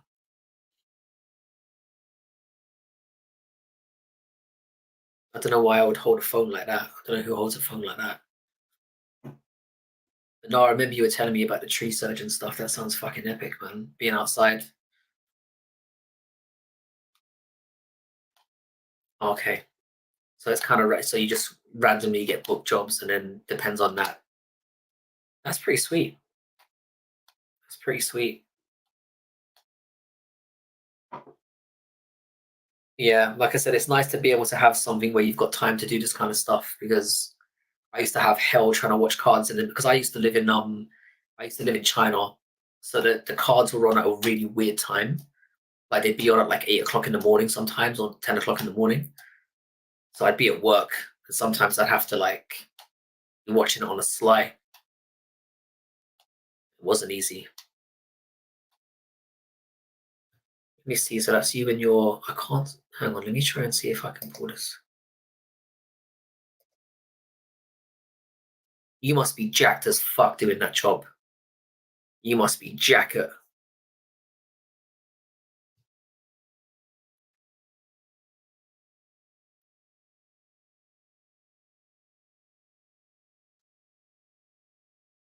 How did you get into that, if you don't mind me asking?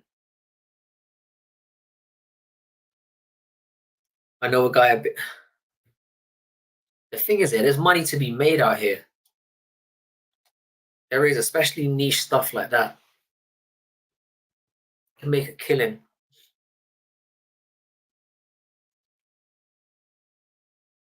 I used to be pretty jacked, but I didn't climb much over the winter. Yeah, I think SA. I think we get quite a mix in here. I think it depends on the time of day. Like I know that I think the majority of the people that are subscribed to me are actually in America, which is bizarre.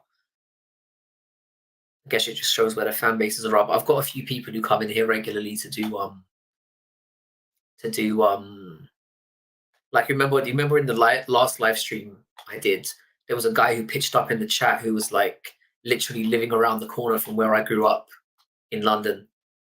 Bizarre. So bizarre. Such a small world. But yeah, the majority of people that jump in and on here are usually UK, America. I had a guy from Japan who jumped in on the chat a couple of months ago. That was random. I have no idea how like the whole algorithm and stuff works and how things pop up or anything. I've got no idea. Shit, that's as random as it gets. That is as random as it gets. Man, I haven't smoked weed in a long time. That's something that I might have to do live on stream one day. Just like light up a fatty and you can watch me whitey in front of the world. Hey Do, how you doing, bro? Yeah, catching, yeah, as always, bro. I'm definitely going to be catching them this weekend. I can't help myself. I'm a junkie. I'm an MMA junkie. As shit as this card is, I will be tuning in. Thanks for turning up, though, man.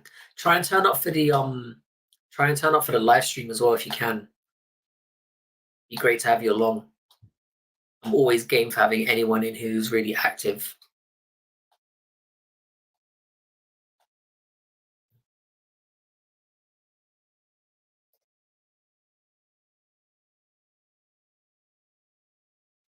I wanted to ask a Yank if they think UFC is too America-centric to get much bigger than it is. See, SA is one of those guys who we've had conversations about this before, where he's of the belief that like MMA is not as big as, or the UFC is not as big as they think they are, and that most of the fans are centralized in America. Antoine mentioned the 300 stream to me will make up. Yeah, the 300 one's going to be big. We're going to put a lot of planning into that. No, SA's from the UK, like me, Western.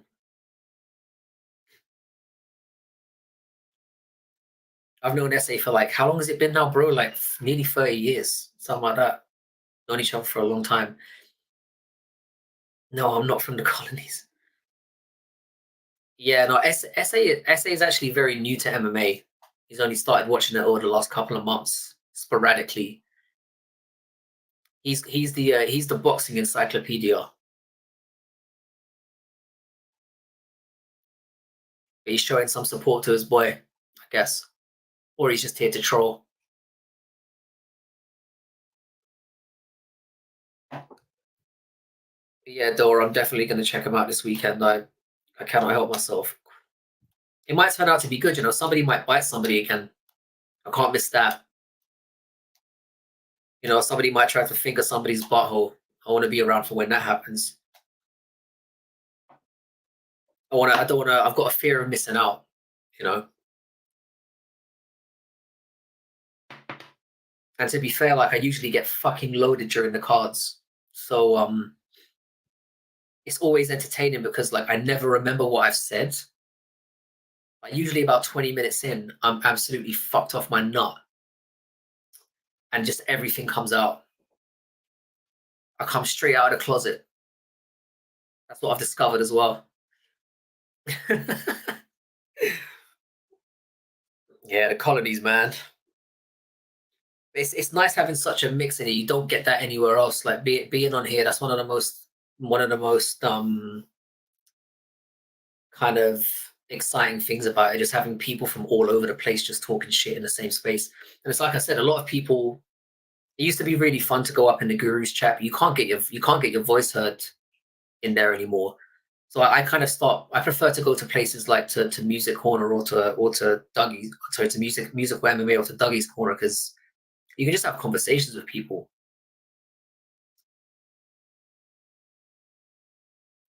Yeah, that's the thing. UFC does not get plugged much over here. It's not that popular. It's amazing that we've got so many good fighters because it's not big here at all, really. Like boxing is way bigger than MMA here. Probably curling is fucking bigger than MMA here. Yeah, Dougie's a chill motherfucker. I like Dougie a lot. I literally only stumbled on Dougie like a couple of weeks ago. Um, I was in the middle of a card and just like his stream just popped up and it was just him. It was myself, Weston, and him in a chat. We just talked shit for like 2 hours after that. It was pretty sweet. And I've kind of been watching what he's been doing since then. And his channel was growing like a motherfucker as well. I'm really happy for the guy. Like his channel's growing fast.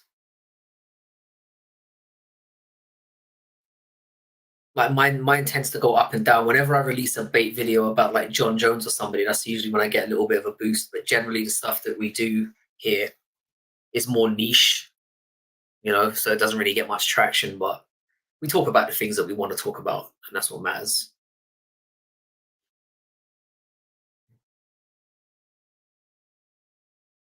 Oh.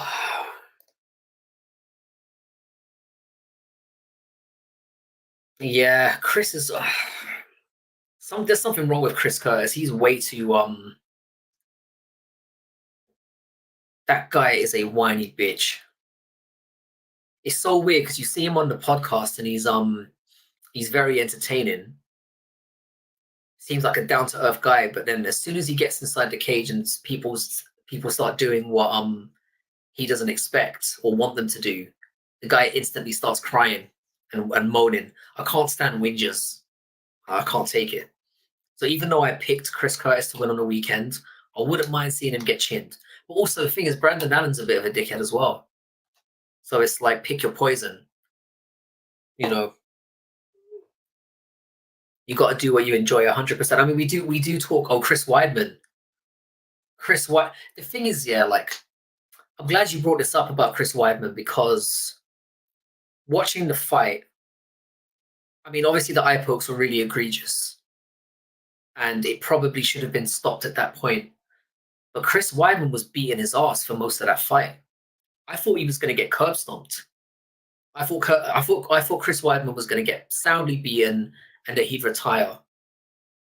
So even though Bruno Silva obviously Bruno Silva, the fact that he looked so horrible in that fight, I felt less sympathy for him. And I mean, the guy did get his eyeballs gouged out, and something should have been done about that. But I don't know, man. You can't perform that terribly. But the thing is, I didn't know. Obviously, we didn't know at the time that he could lose. Like, he's 30% blind in one of his eyes or something.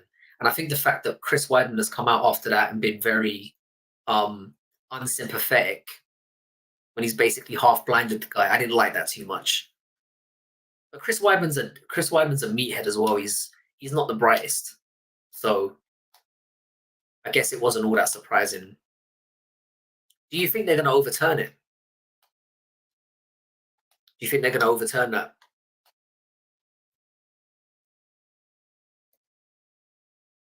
Method of Fire went live.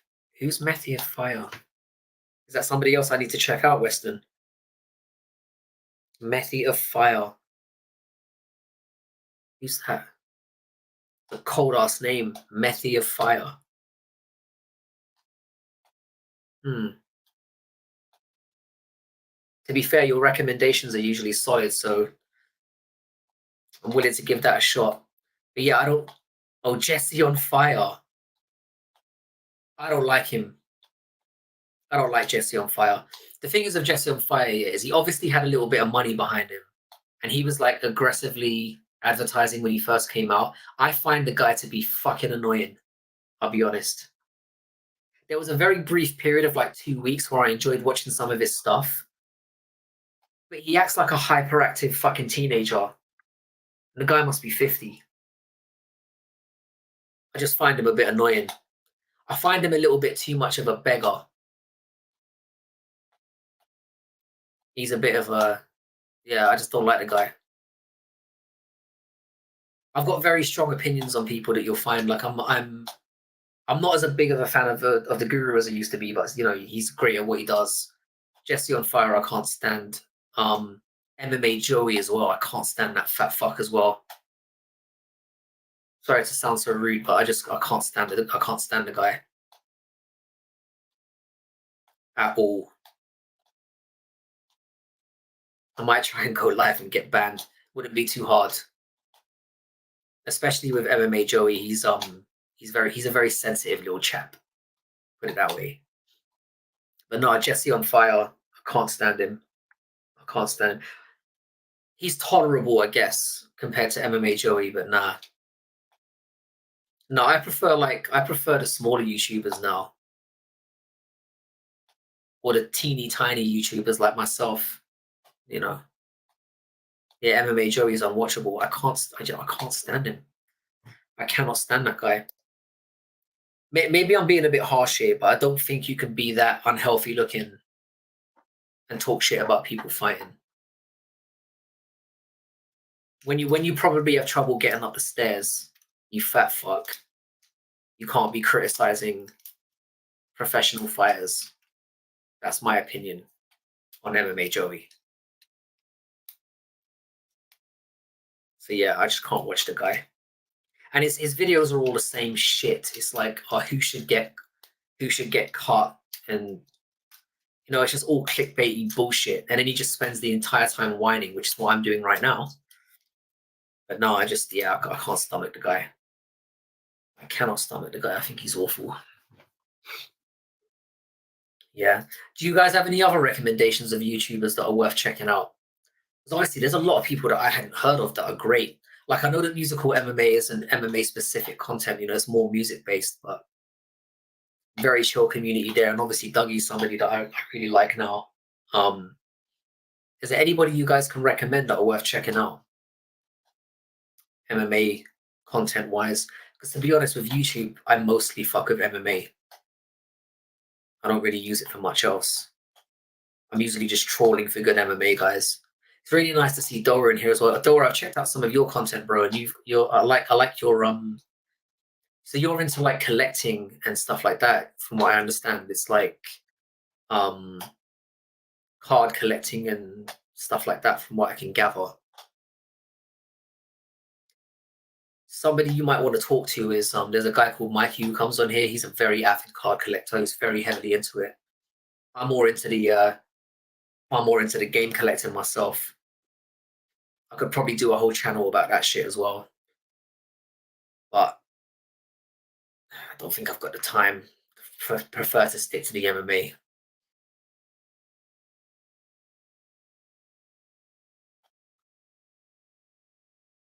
Uh,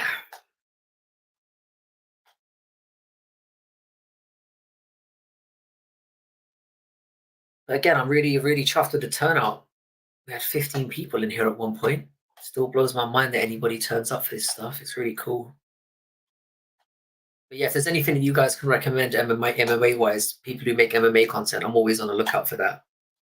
Always looking to learn, reach out to new people. I'm still very new to this stuff myself, so always looking to reach out. 10-7 MMA. Let's have a gander at this. 10-7 MMA. Let's stick that on. 10-7. It's quite a good name. 10-7 MMA. All right. Yeah, I'll check this out. You really know the obscure dudes out here. Justin is a funny fucker.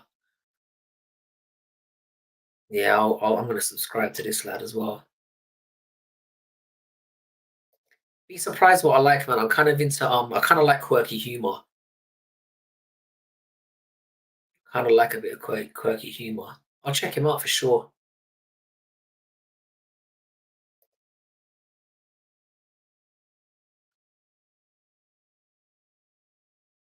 Fighter memorabilia. Yeah, that sounds cool. Yeah, I know that you're I know you've got quite a bit of I know you're quite deep in the game. Yeah. Um Fighter memorabilia is something that because I definitely need to get some stuff to put up here. Just get some collectibles that I can have in the background. That's something I definitely need to invest in at some point. So if there's any suggestions you can make, I'd be very grateful for that. Maybe get some like signed posters or like gloves or something. Maybe get somebody's stinky jockstrap signed. I'm down for whatever. I could work with that. But yeah, I definitely need some memorabilia to up the background a little bit because gloves or frames would look great. Gloves was one of the ones I was thinking about. Like somebody in my house suggested I should get a UFC belt, and I was like, nah, that's just corny. That's going too far. Like a signed UFC belt. I'm just like, nah, that's too cheese. Leo Cooper MMA. I do not know that. Leo Cooper. Leo Cooper MMA. Let me check this out. I do not know that. And it looks like his channel's popping off. I'll check this. I'll just stick a subscribe on that as well. Check it out later. But yeah, I definitely need a little bit of memorabilia. Like I said, I'm more into game collecting because I was kind of collecting games from when I was a kid. I don't even play games anymore, and I still buy them. Like I might hit up the odd video game on the Steam Deck, but generally I don't really even mess with games anymore. And I still buy them like all the time. If I see something from like my childhood or something that's quite retro and looks good, I'll grab it. Yeah, that would be cool. See, I'm kind of that's what I kind of like about musical MMA. They kind of go into they just talk about whatever happens just to come up. It's nice to sometimes jump on and just have specific MMA stuff as well. So I'll definitely check that out. I'll definitely check that out. Like I said, I'm always looking for somebody, some new guys to get involved with. But yeah, Dora, I'd definitely like to know more about your memorabilia stuff. That'd be sick. Because I'd probably be looking for something like a because I quite like some of the more less popular fighters around. I'm like a Fluffy Hernandez guy, and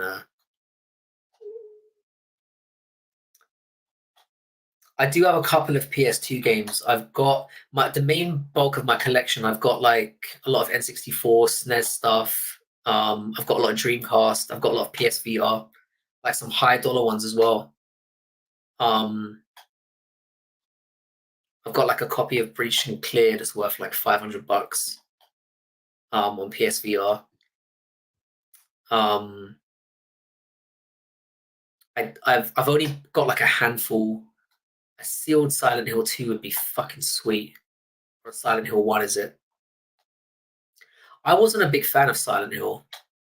I preferred Resident Evil. Like, I played Silent Hill a little bit as a kid, and I was running around in the fog for like 20 minutes, and I was like, fuck this is boring. And I didn't really get into it. I probably should have given it more of a chance, because apparently it is a great game. But that's one game you'd love to, that would be worth a hell of a lot sealed. Brutally Honest MMA, let's check that out as well. Brutally. But I collect books as well, so I've got a lot of vintage books.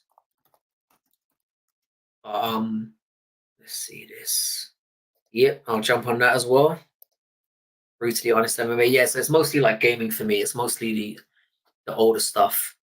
So it's like I said, N64, SNES. I haven't gone back as far as NES. I'm very concerned about getting into collecting that in particular because there are thousands of games for that system. And I know once I start collecting on something, I'm like a dog with a bone, man. I don't give up. Yeah, man. Do you know what? There's a GameCube game I bought recently called Go Go Hyper Grind. It cost me like $1,000.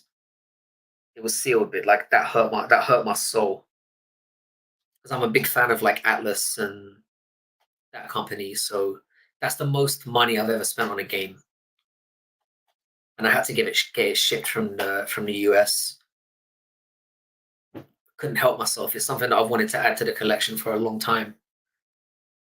But yeah, man, I mean the game collection is so expensive now.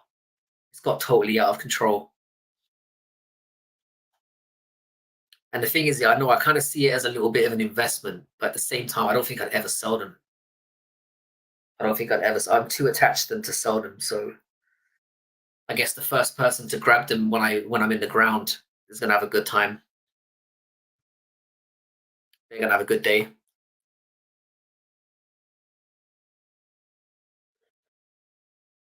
Yeah. The thing is, yeah, I've never really been into cards, but I understand it. Like when Pokemon cards first came out, I had an entire binder full of them. I had literally every Pokemon card. I don't know what I did with them. I could be a millionaire right now, but that's the way it goes. Somebody definitely stumbled on that folder and made a pretty penny. But yeah, the cards thing is not something that I've been majorly into, but I get it. I understand how collectors think. I understand the like. I understand how like the emotional attachment to them raises the value, because like there are things that I'd be willing to pay a lot more for than things are worth. Because it's all about that. That's what collecting's all about. It's all about that sentimental value that people have towards things that elevates the value. It's how much are you willing to pay for something? Because I'll tell you now, like Go-Go Hypergrind, it's not worth anything to most people, but I wanted it for some time and I just had to have it. It's a dangerous thing collecting because, especially when you're not in the reselling business, if you're somebody who just collects because you just want to have it, you can spend a lot of money and never get anything back for it. So, but I understand the mind of a collector. I get it, and I get how it becomes a, you know, it becomes like an obsession. Because, like I said, I don't even play them anymore. Like 90% of my games are still sealed, and I find that I'm doing it with newer games that I kind of feel like I might want to give a run around to as well, and I still don't. I still don't open them, and they just end up sitting there. A big waste of money, but I can't help it. I'm just going to keep doing it. But yeah, I definitely will have a conversation with you about the UFC memorabilia stuff because I definitely like to get my hands on some gloves or something to have in the background. But yeah, I'd be looking for somebody in the region, like like a Diego Lopez or a Fluffy Hernandez or like I'm a fan of Leon Edwards as well, although I don't like to admit it out loud much. I am a fan of Leon Edwards as well. But I definitely need something for the wall, for the background. Because I've had the same old background now for the last 4 months. I need to change it up a little bit. Make things a little bit more interesting.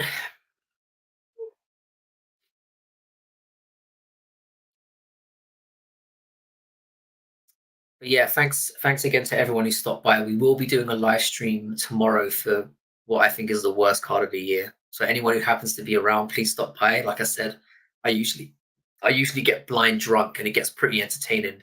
The reason I'm a bit downbeat right now is I've had a really horrible flu all week. So I'm very low energy and that's why I haven't really released much over the last couple of days. Hopefully by tomorrow I'll be firing on all cylinders and I'll be drunk as a skunk and that's always worth turning up for. So thanks to everyone for that. I think I'm gonna shut it off there. But yeah, I'll catch up with thanks for stopping by though. I really appreciate it.